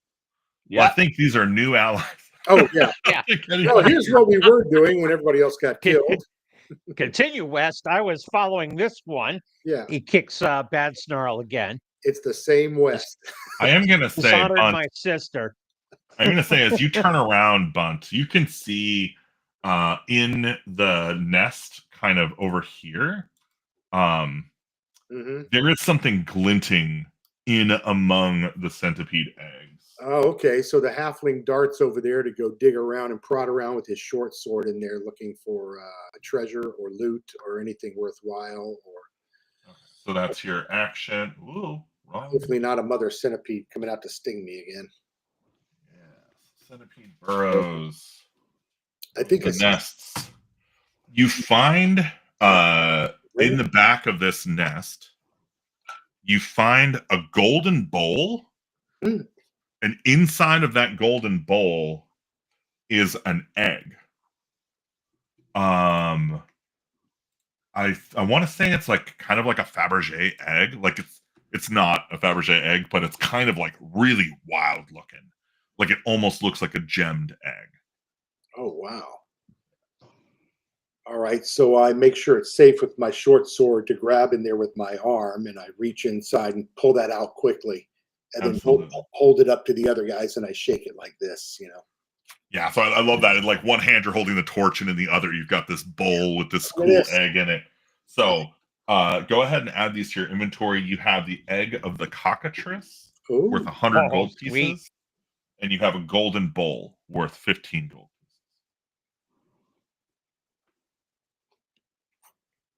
pieces. All right. Yeah, I also like that you like turned around and were like, okay, we were heading west. Wait a second. And you like go in for the treasure. You're like, wait a minute, I think I found something. Well, he's a halfling, right? Ooh, something shiny. Yep, absolutely. Okay, so that was Bunt's turn. The centipedes, you can hear kind of as you move back over towards their nests, they burrow deeper and try and get farther away from you. Lauren, it is your turn. Lauren will be like, I don't think that way is west. No, I saw something. I saw something. I'll show you what I picked up in a second, but let's get out of here before the centipedes. Yeah. So you guys can all move together again. I think is fine if you want to move. So heading west, continue on. Please. Yeah. Okay. So yeah, you enter. Oh. Why can't I? Okay, there you go. Cool. Yeah, so you guys enter this room here. And this room is filled with giant mushrooms. And honestly, they're like as tall as you are, like, or taller. stalks are just make it impossible to kind of move around this room in any kind of sane way. You're basically like pushing through like rainforest kind of density of mushrooms. And yeah, I think everybody in here go ahead and make a charisma test. Okay. I got +1. I rolled an 8. Okay. Wow. Oh, that was not me. 19 for Lauren. Snicker got a -1.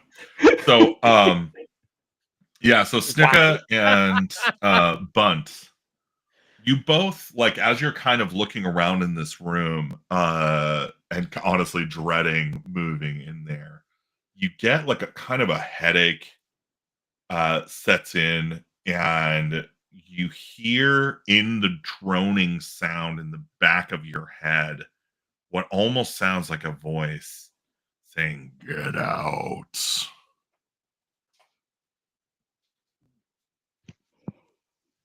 And Snicker, it's your turn.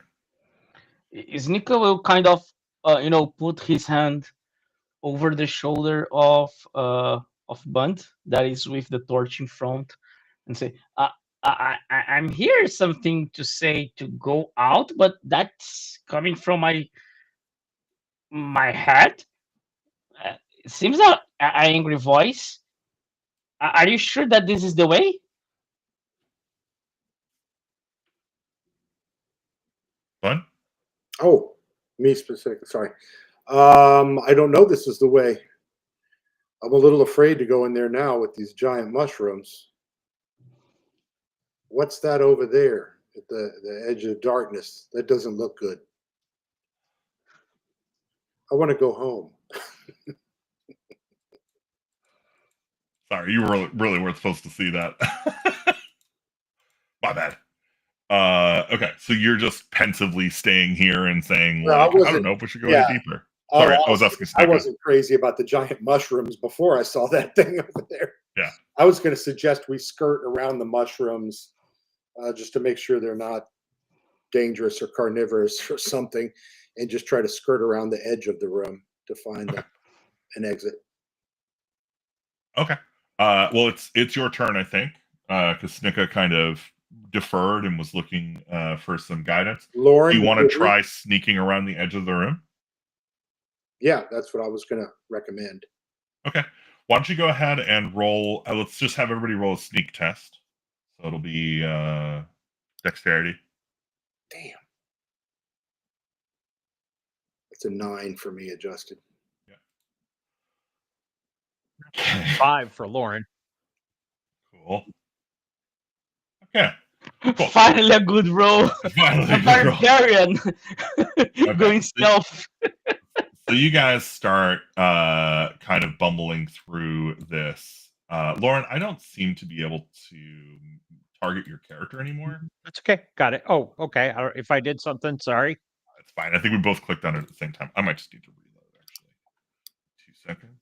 Technical difficulties. Come on, roll 20. Get your stuff together, man. All right. I think. Yeah, there we go. Me roll a 20, you said? No, he was cursing. No. I was ripping on roll 20. Okay, cool. So, yeah, I think Snicka, you managed to kind of stay pretty well hidden. Lauren and Bunt, you two have basically managed to like tip over a giant mushroom and caused it to like just like lay waste to another group of like, it's like mushroom dominoes. And as that's happening, a couple of things happen. The first is the mushrooms light up, much like the previous, like way back at the beginning with the torchlight. And this room kind of fills up with this blue glow from the mushrooms as they light up. And in the silhouette against this, you see this enormous bug-like creature with that characteristic mushroom growing out of its head. And it lumbers out of this forest of mushrooms and kind of like towers over you. And it points its hand. And we're going to go to initiative for this thing.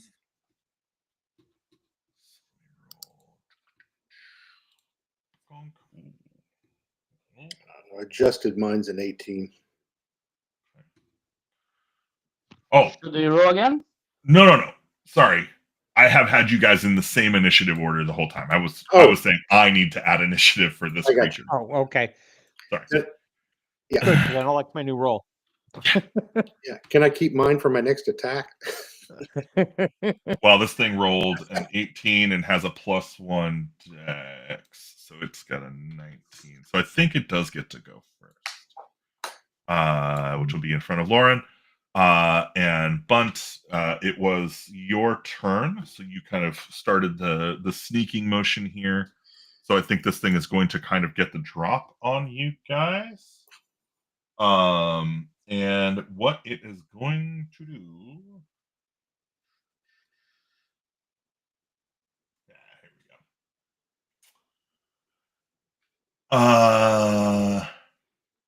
Yeah. It's going to point its finger at you.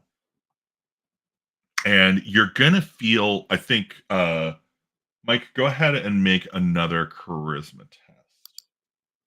Oh, how do you like me now? Nice. Okay, cool. You feel this thing like probing your mind. Like it's trying to like get in there and figure out your intentions, get who you are. Like it seems to just be psychically trying to dive in. Lucky for you, you have spent years ignoring your mother-in-law as she drones on and tries to pester into your mind what is going on. And so you have this capacity to just completely null out your brain and think of nothing at all. And so he just hits a pure wall of vacuous absence. Hey, Lich House. So that is his move. Lauren, it's your turn. There's a slumbering monster in the house. Okay. I don't think I like that lumbering monster, so enough. I'm much more inclined to try to do what he originally said, which was get out. Okay, cool. So you're gonna run to the south. Yeah. Snigga, any deviation from that? Are you gonna attack this thing or? I think that I don't have any weapon, and I see that he didn't seem to see me, so I'll just kind of try to follow Lauren. Okay, cool. So you're gonna head down here too, and then Bunt, Mike. I was all for just running away, trying to do if I can, a double move and run south and try to find an exit. Is there any way I can outrun or disengage from this mind prober? Yeah. So there's no disengage in Shadowdark. You're good. Yeah. You can absolutely run to the south. As you run to the south, you do see that there is one of those crazed lizard folk in front of you. And as it kind of enters your torchlight, you can see, like, the reason I've been calling them crazed is you can see that their eyes are like pointed in like a couple of different directions. And they seem to have this kind of like, it's like they're spinning in their sockets. They're just really weird. Like just like my mother-in-law. Just like your mother-in-law. All right. So that was, you guys ran. So I'm going to say you run to here before you see the lizard man.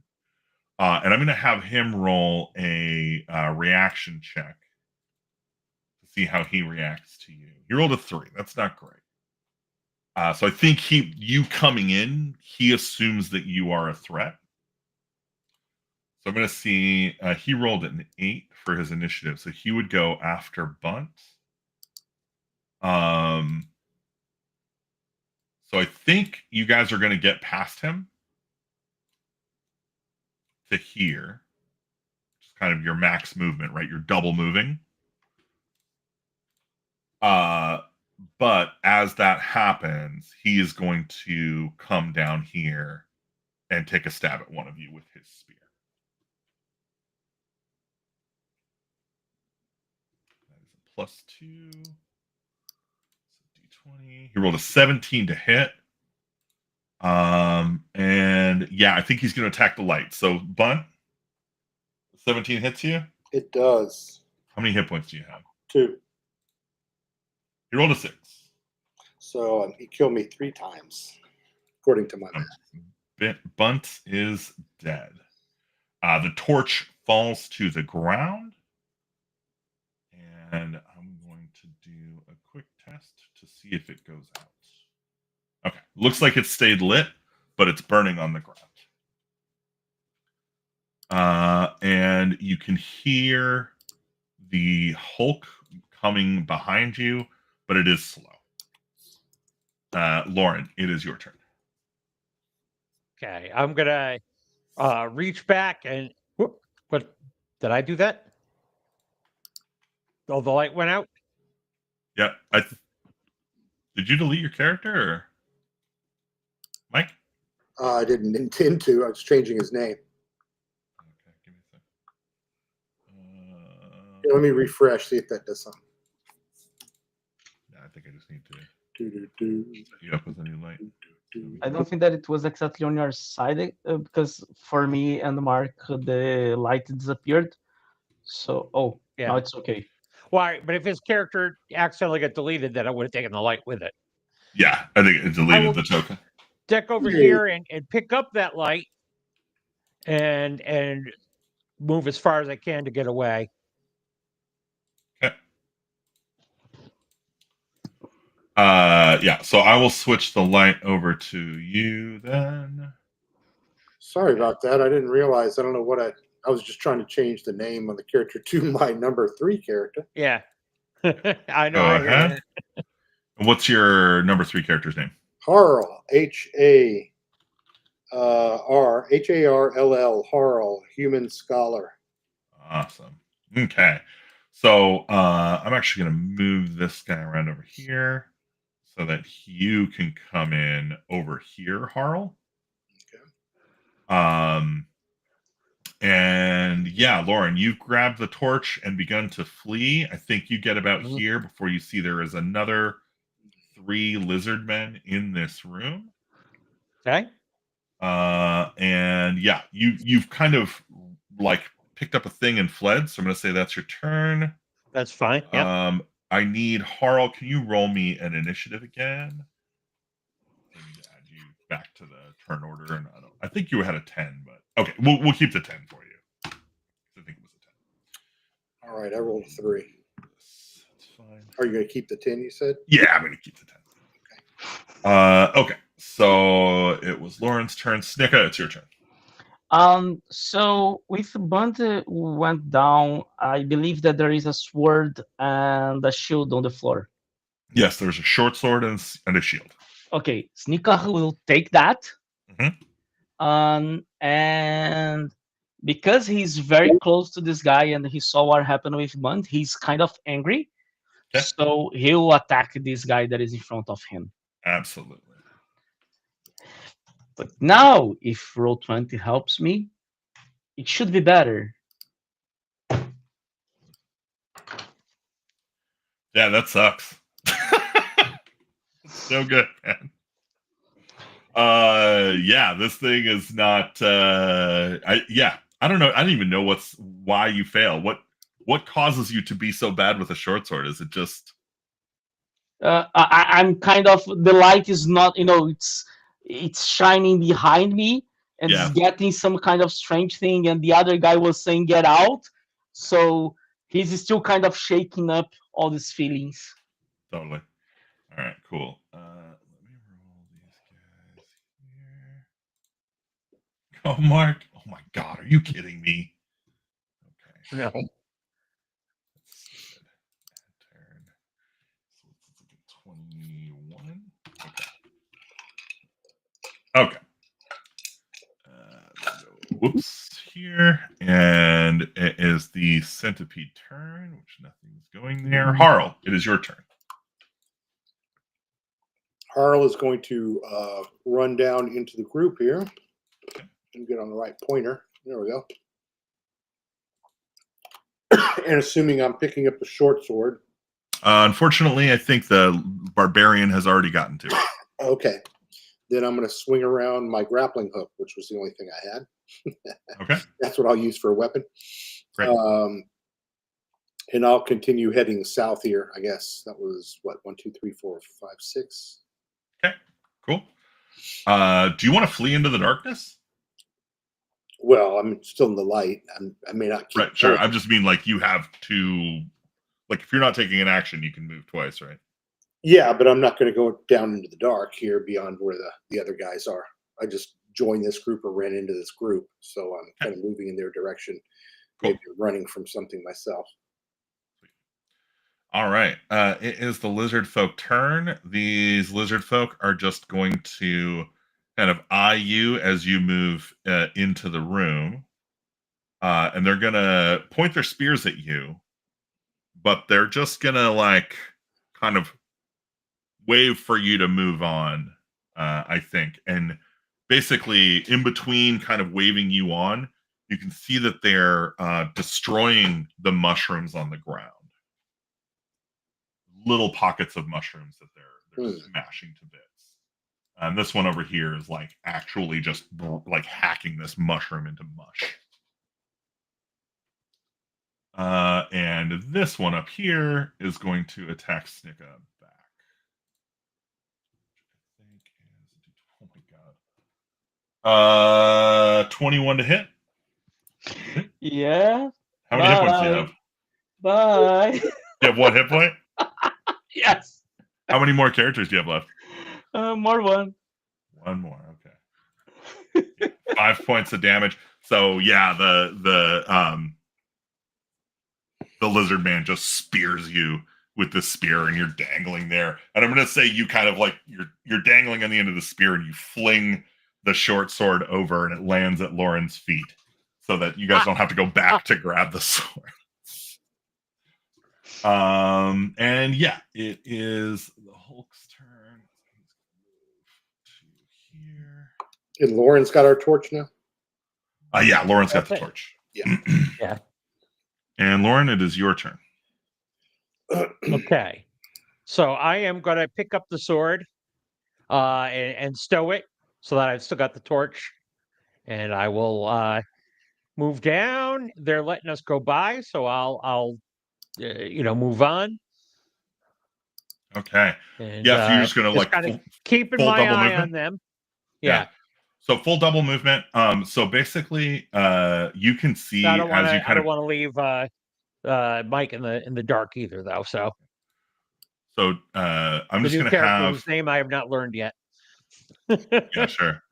Harl, I think. So I'm just gonna have you guys all kind of come together, and you are, as you're kind of getting into the middle of this room, you can see that the cave beyond opens up to sunlight. Oh, yeah. And if you're showing some restraint, there are 4 more lizard folk on the outside of this cave that will stand aside and let you pass. And you walk out of the caves alive for now. Huzzah. Or we could remind Lauren that he's the only one left alive that remembers that the egg of the cockatrice and the golden bowl were tucked inside Bunch's dead shorts a couple of caves back.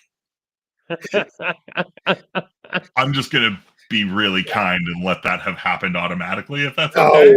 Oh, that's way too kind. I mean, we lost it. Everybody. Did you? I think where did it get lost? Did Bunt got killed, and then right after that, Snicka got killed, and then Harold joined in, but Lauren was the only one who would have remembered that even happened. And it's not exactly like he can combat his way back in there to go get this stuff. I don't think. That's fair.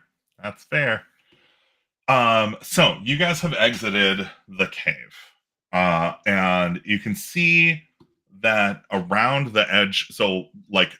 Up the hill from this cave, you can see there is a camp up there. Pretty much coincides with where you would expect that hole to have been, the shaft of light that was Now I don't have a map for this part, so we're going to go back to Theater of the Mind, if that's all right. Yep. But yeah, what do you guys do? You're outside of the cave, and you can see there is a camp up where you would expect the hole to. Does it look like there's people at that camp? Like, Yeah, do we see looks like there might be a activity few. or movement, or do we just see like Yeah, I think you're far enough away that like it's mostly like distant shapes and silhouettes. But yeah, you can see that what looks like people moving around up there. Okay, I think well, I'll turn to my two long-time companions and Things I don't say, remember. Haven't learned. should we go see what that's about? Yeah, but I think I it don't. would be real stealthy and Do we have a there and observe. Do we have a sense of where we are in respect to civilization? Or like in No, not really. Okay, yeah. So we're like, we still don't know where we are. So yeah, that seems like the best. Let's go find out if we can learn a little bit more about what's going on here. Okay. It's Lauren's opinion anyway. Yeah, sure. So Lauren starts heading up the hill towards the camp. Snika, do you join? So Snika died, right? Oh, sorry. Who's your new character? So Bruce Rag, it's a half orc again. Cool. The generator was very cool with me, you see. But you can see that this half orc is not like the normal half orc. You can see that he has some kind of good clothes, although they are kind of dirt from the slime. He has some kind of rings, some kind of very cool earrings, some necklace, and this kind of thing. And yeah,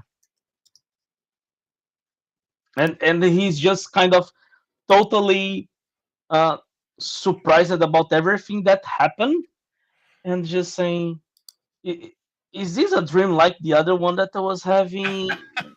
I'm. Who are you? Where you are?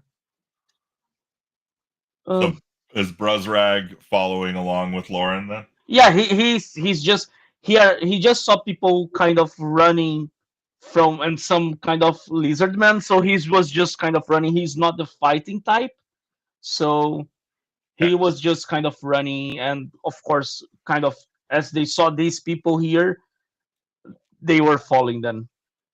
Okay. So you guys get up to Harl. Do you go as well? Yes. Okay, cool. You get up there, and as you're approaching, a couple of things happen. First, you can see there's like 3 or 4 people up here. I'm going to say 3, and a 4th one is kind of in a tent doing something. And as you approach, you can see one of the people like kind of turn and jerk towards your direction and go, yes, exactly, of course. And they get up and kind of start to flee. And as they're fleeing, you can see a bag that they were wearing snags on the kind of log that they were sitting on and pulls off of their shoulder and falls to the ground. And they continue running. As you're approaching, you can see that the other 3 people, this one, the 4th one now, like turning to see your approach, they all have like slime coming out of their eyes. They're wearing these kind of ratty robes. And one of them points and says, "Oh no, they made it out." Yeah. So what do you guys do? Lauren, it's your turn. And I will be like, "That's right, we made it out. Are you responsible for us having been in there?" Oh no! Oh no, they know things. They were betting on Darn right, we know things. And I'm gonna not run, but I'm gonna head towards the closest one and like got my dagger out. Yeah, I'm just gonna say you can just reach them. Okay, yeah. Also, I'm gonna say that since they really weren't expecting anybody to come out of that cave,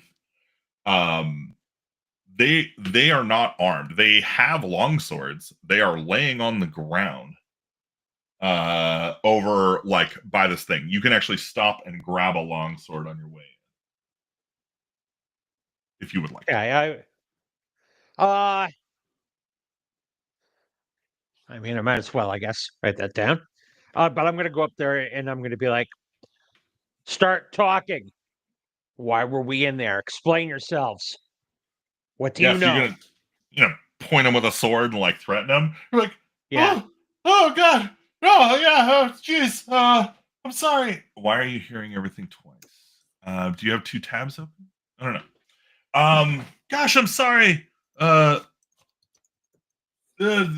master wanted more sacrifices. He needs your minds. We just put you in the hole because that's what we do for the master. Who is the master? The slime mold, the master, the great one who gives us the dreams. In my dream, I was getting vengeance against the half orc who threatened my sister. And my dreams came true. And what a glorious dream it was. Join us. Join the master. Nah, I don't think so. All right, what's like? Are you gonna put some guts behind that, or? Did I just hear what I thought I heard?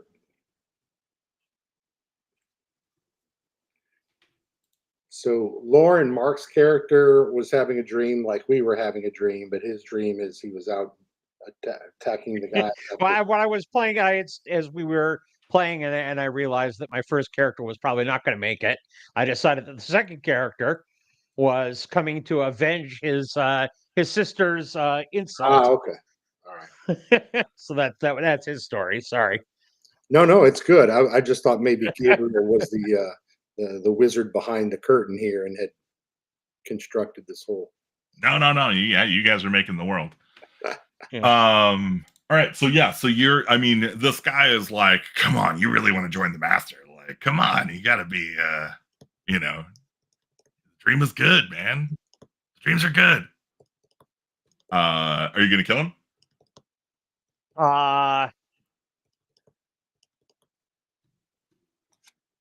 Yeah. Okay. Cool. You don't even have to do it. Like he's just okay. He's just like, come on. I'll just say that the last thing I'll say to him is, my master, my mistress, is Shun the Vile. Oh, cool. You can say hello to her. Nice. Yeah, I think as you say that, your eyes go past this guy and you see that they have actually set up a small shrine. And they have a golden monkey statue with a ruby in its teeth kind of sitting on top of the shrine. A perfect thing to desecrate for your mistress. Absolutely. That is what I'm going to... Well, I mean, I'm killing this guy. We have 2 other people here, so... You kill this guy? Brozrag, yeah. What do? You can see that these are the people responsible for your torture. So it's interesting that my dream was not so good. People were trying to sell fake jewelry on my store. And I am a renowned jewelry. I don't accept that. And, the dream were not so good. I don't know what they were using, but the dream for me was not good. So he finds himself with a small short bow on his hand. And he'll just shoot one of them without saying anything because he's kind of angry. Yeah, sure. Good shoot. Oh, you finally rolled good. Finally. Roll some damage. Yeah, I do that too, Mary. Thanks for... I was super worried that the whole thing was echo. All right, and 2 points of damage. Yeah, you didn't kill this person, but now that you're shooting at them, they are going to run. And Harl, it's your turn. Harl picks up one of the long swords too. And while he's not crazy about Shun the Vile because his god is Ord, he raises his long sword and goes to chase one of the other ones getting away. Okay, so I think you don't even really have to chase them. Like, you can get them. Are you trying to attack them, or is there something else you're trying to do with them? No. Straight up, kill these. Go ahead and make an attack roll. 12 Okay, 12 is a hit. Go ahead and roll damage. plus. Oh, actually, plus 3 on the attack. So yeah. Let's see. Oh, 1 point of damage. Natural. Okay, cool. I think you come up to this guy with your longsword. You're like, I'm gonna kill you. And as you're like pushing against him with the tip of your blade, he's backing up, and he doesn't realize he steps into the hole and plummets down into the slime mold hole to now live out the torture that he delivered upon you. Well, maybe record time. You guys have made it out. You have taken vengeance on your captors, and you have disbanded the slime mold cult and their cultists. So if you collect the golden monkey statue with the ruby in its teeth, that is worth 60 gold pieces. Does anybody want to grab the bag? Oh, yeah. Anything that looks valuable. Cool.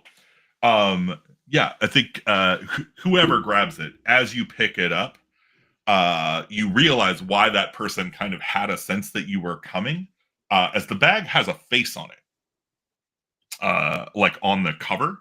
So it's like a purse, like the cover has like a face on it. Right. Yeah. And the face looks up at you and says, "Oh, thank God you saved me from those terrible people."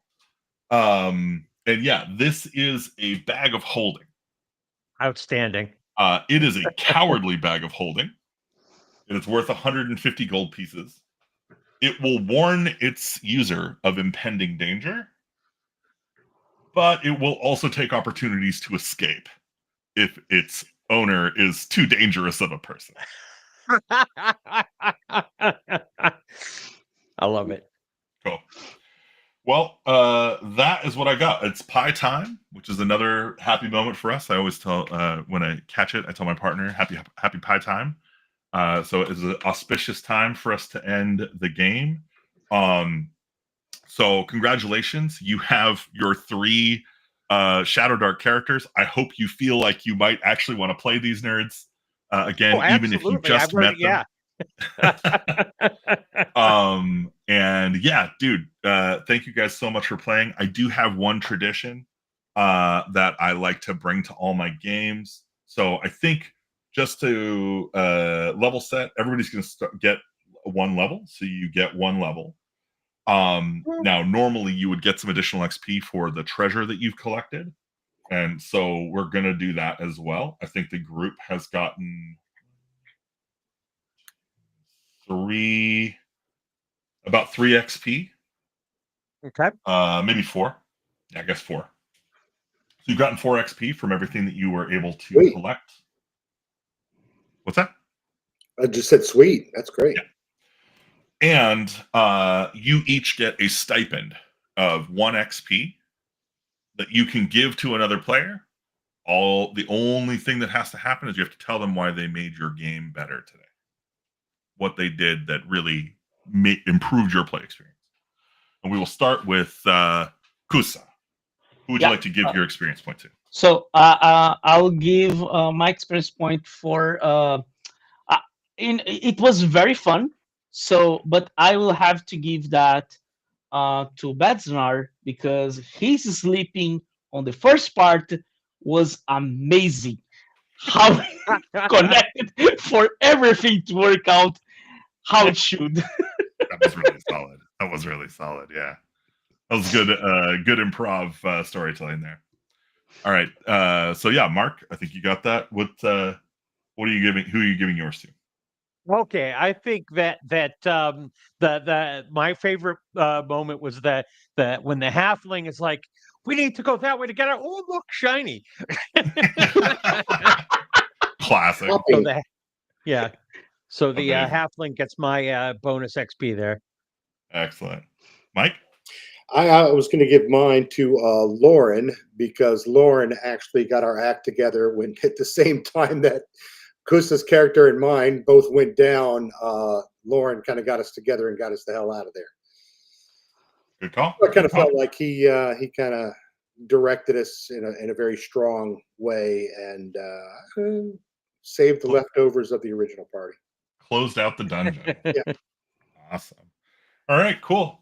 Well, that's what I've got. That's a Watcher DM adventure. If anybody is interested in running or playing Cave of the Slumbering Crawlers, the Cavern of the Slumbering, no, it's Cave of the Slumbering Crawlers. You can pick it up on itch.io at the Watcher DM station over there, or you can get it on Hod Publishing, Kusa's website, for Foundry VTT. It did a cool thing very similar to this Roll20 version, but much better because Foundry is just much better. And yeah, I think that's what I've got. That's the game I ran. Yeah, I'm sorry. Go ahead. I'll just mention, because I have the adventure and I said, we prepared this game for Foundry, but I didn't kind of read that because, we kind of have to do the process. But I'm just looking to the adventure right now, and I'm just happy that we didn't try to fight that creature. Yeah. I think the key to any gauntlet is to not try to fight anything. Fair. It's fair. Run. Yeah, and thank you everyone for watching and joining in. Thanks for Gabriel for Watcher DM for running this for us. If you don't know, I'd done a short video last week talking mainly about agency for GMs and how it's a compromise in any group between what a GM wants to do and what they want to play, because they do a lot of prep work, right? A lot of homework, as well as the players, obviously, which we talk about a lot. And I thought that was a good merger. And somehow in my little video, gauntlets came up, and I'd mentioned that I don't like gauntlets as a means to creating a backstory. I don't know, crucify me. I kind of like the storyteller idea a little bit more. And I know storytelling gets shot to hell in some quarters these days. It's okay. Probably watching too many videos and getting too many opinions. But anyway, that started the whole thing. And Watcher was nice enough. He was watching. He said, "Hey, man, if you haven't run a gauntlet, just so you have empirical evidence, why don't you let me run one and we'll do it?" And we're like, absolutely. So my whole little channel is all about really meeting people like you and talking with you, getting ideas. We all have our own tastes and flavors of what we like to run in games. They're all different.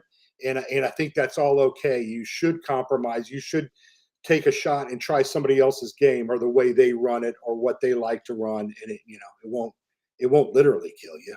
It may kill a couple of characters along the way in a gauntlet, but that's the fun part. So anyway, thanks for jumping in. And Kusa and Mark, it was great to meet you guys. And I hope maybe we get to cross paths and play again soon. Before we check off, Gabriel, tell them one more time about your Kickstarter, please.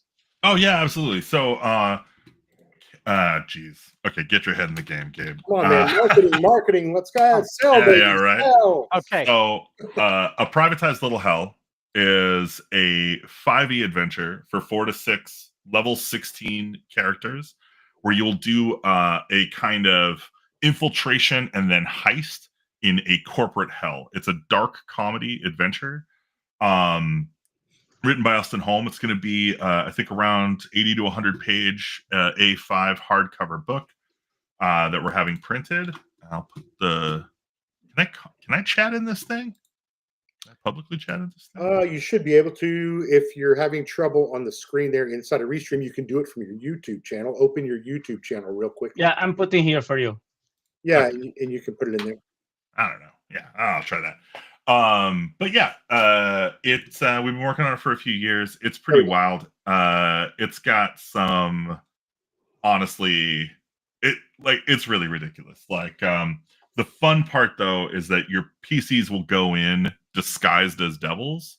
So the first part of the adventure, the first half of the adventure, is you kind of exploring this hellscape while you're kind of protected. So you interact with it in a social and kind of exploration way. And then once you get the mark out of their cell, your disguises fall away, and now you have to fight your way out and use the information you gained on the way in to try and escape in the best way that you can.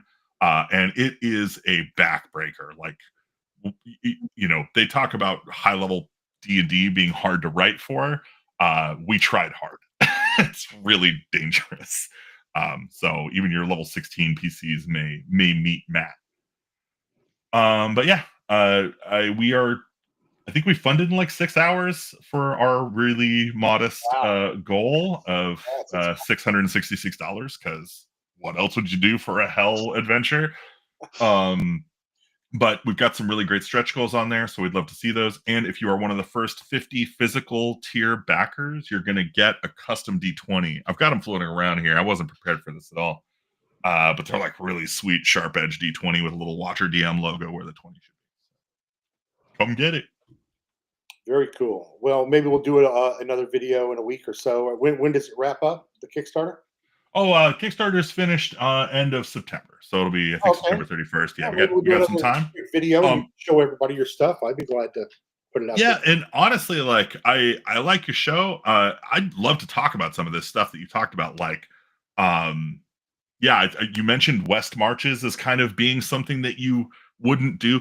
I literally have been like setting up a West Marches map with like a bunch of crazy OSE adventure modules like mapped to it over on my Patreon. And so like I think we have differing opinions, but probably similar desires from that. And I would love to see what blossoms from that. And I think even like your remarks about like it being funnels being a bad way to start with character background. Mark really kind of showed all of us that like you can make really interesting stories from that moment that are like, I think, unexpected. I think that it's so cool that it's all over the map like that. And I should admit, I'm kind of ruined in that I'm a history guy. So a bachelor's and a master's in history, and it just ruins a lot of fantasy stuff for you. Because for some of us, you get caught up in the reality of what's possible and not. So when I was talking about backgrounds and gauntlets or funnels, it was more like, okay, so you've done all this. Now you go to first level, you pick a class, and you choose to be a wizard. Okay. Well, where in that backstory did you get access to? When did you spend years apprenticing with a master wizard? All the things that, or if you're a knight, when did you squire and serve on campaign and develop, horse mastery skills? For some of these things are, but again, it's a fantasy game. I'm just one of those people that when I wasn't playing D&D for years, I was doing Napoleonic miniatures for about a decade. Oh, cool! And loved that. But that's, you want to talk about rules lawyers? That's like advanced squad leader. And, that's a whole different thing. Which I didn't care for that part of the game either. Anyway, my point is, we all have our opinions and stuff, but I will play anybody else's thing and respect it and try it, because if I want them to listen to what I have to say, then I need to listen to what they have to say. Give their game a chance, and that's how we play for 30 years with people, Yeah. And I think you also mentioned that you're really focused on Shadowdark, which I think is great. Like it's absolutely a wonderful game to focus on. But like I feel like I just have a totally opposite experience where like I've played a lot of Lamentations, I've played a lot of Shadowdark, I've played a lot of OSE. Like I'm not even in a Shadowdark game right now. This is the first Shadowdark I've run in probably 3 or 4 months. Just because there's so many other games going on. Like I picked up Lancer, playing a lot of Mothership.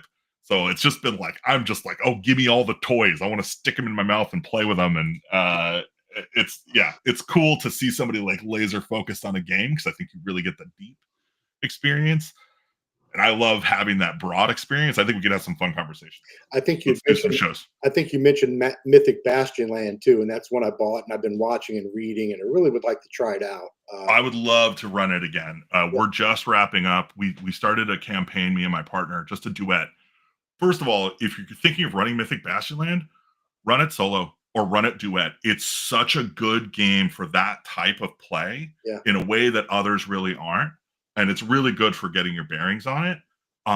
It's not a regular role-playing game. It's very weird, but it's very, very cool. I think the best parts hit for me about session 6 or 7. And we're about to wrap, I think, after like 10 sessions or so. So, and that's like doing the city quest, like we're end gaming. So that's kind of what you should expect, I think, from that. But I'd love to run it. Yeah, we'll have to do that. We'll have to do that. Well, guys, hey, thanks so much for making time on a Sunday afternoon. And Watcher, thanks again, man. Absolutely. % for stepping up and offering to do this. I had so much fun. Would play another Gauntlet again. So learned some good things. So always good stuff. Kusa, Mark, thank you. Appreciate your time.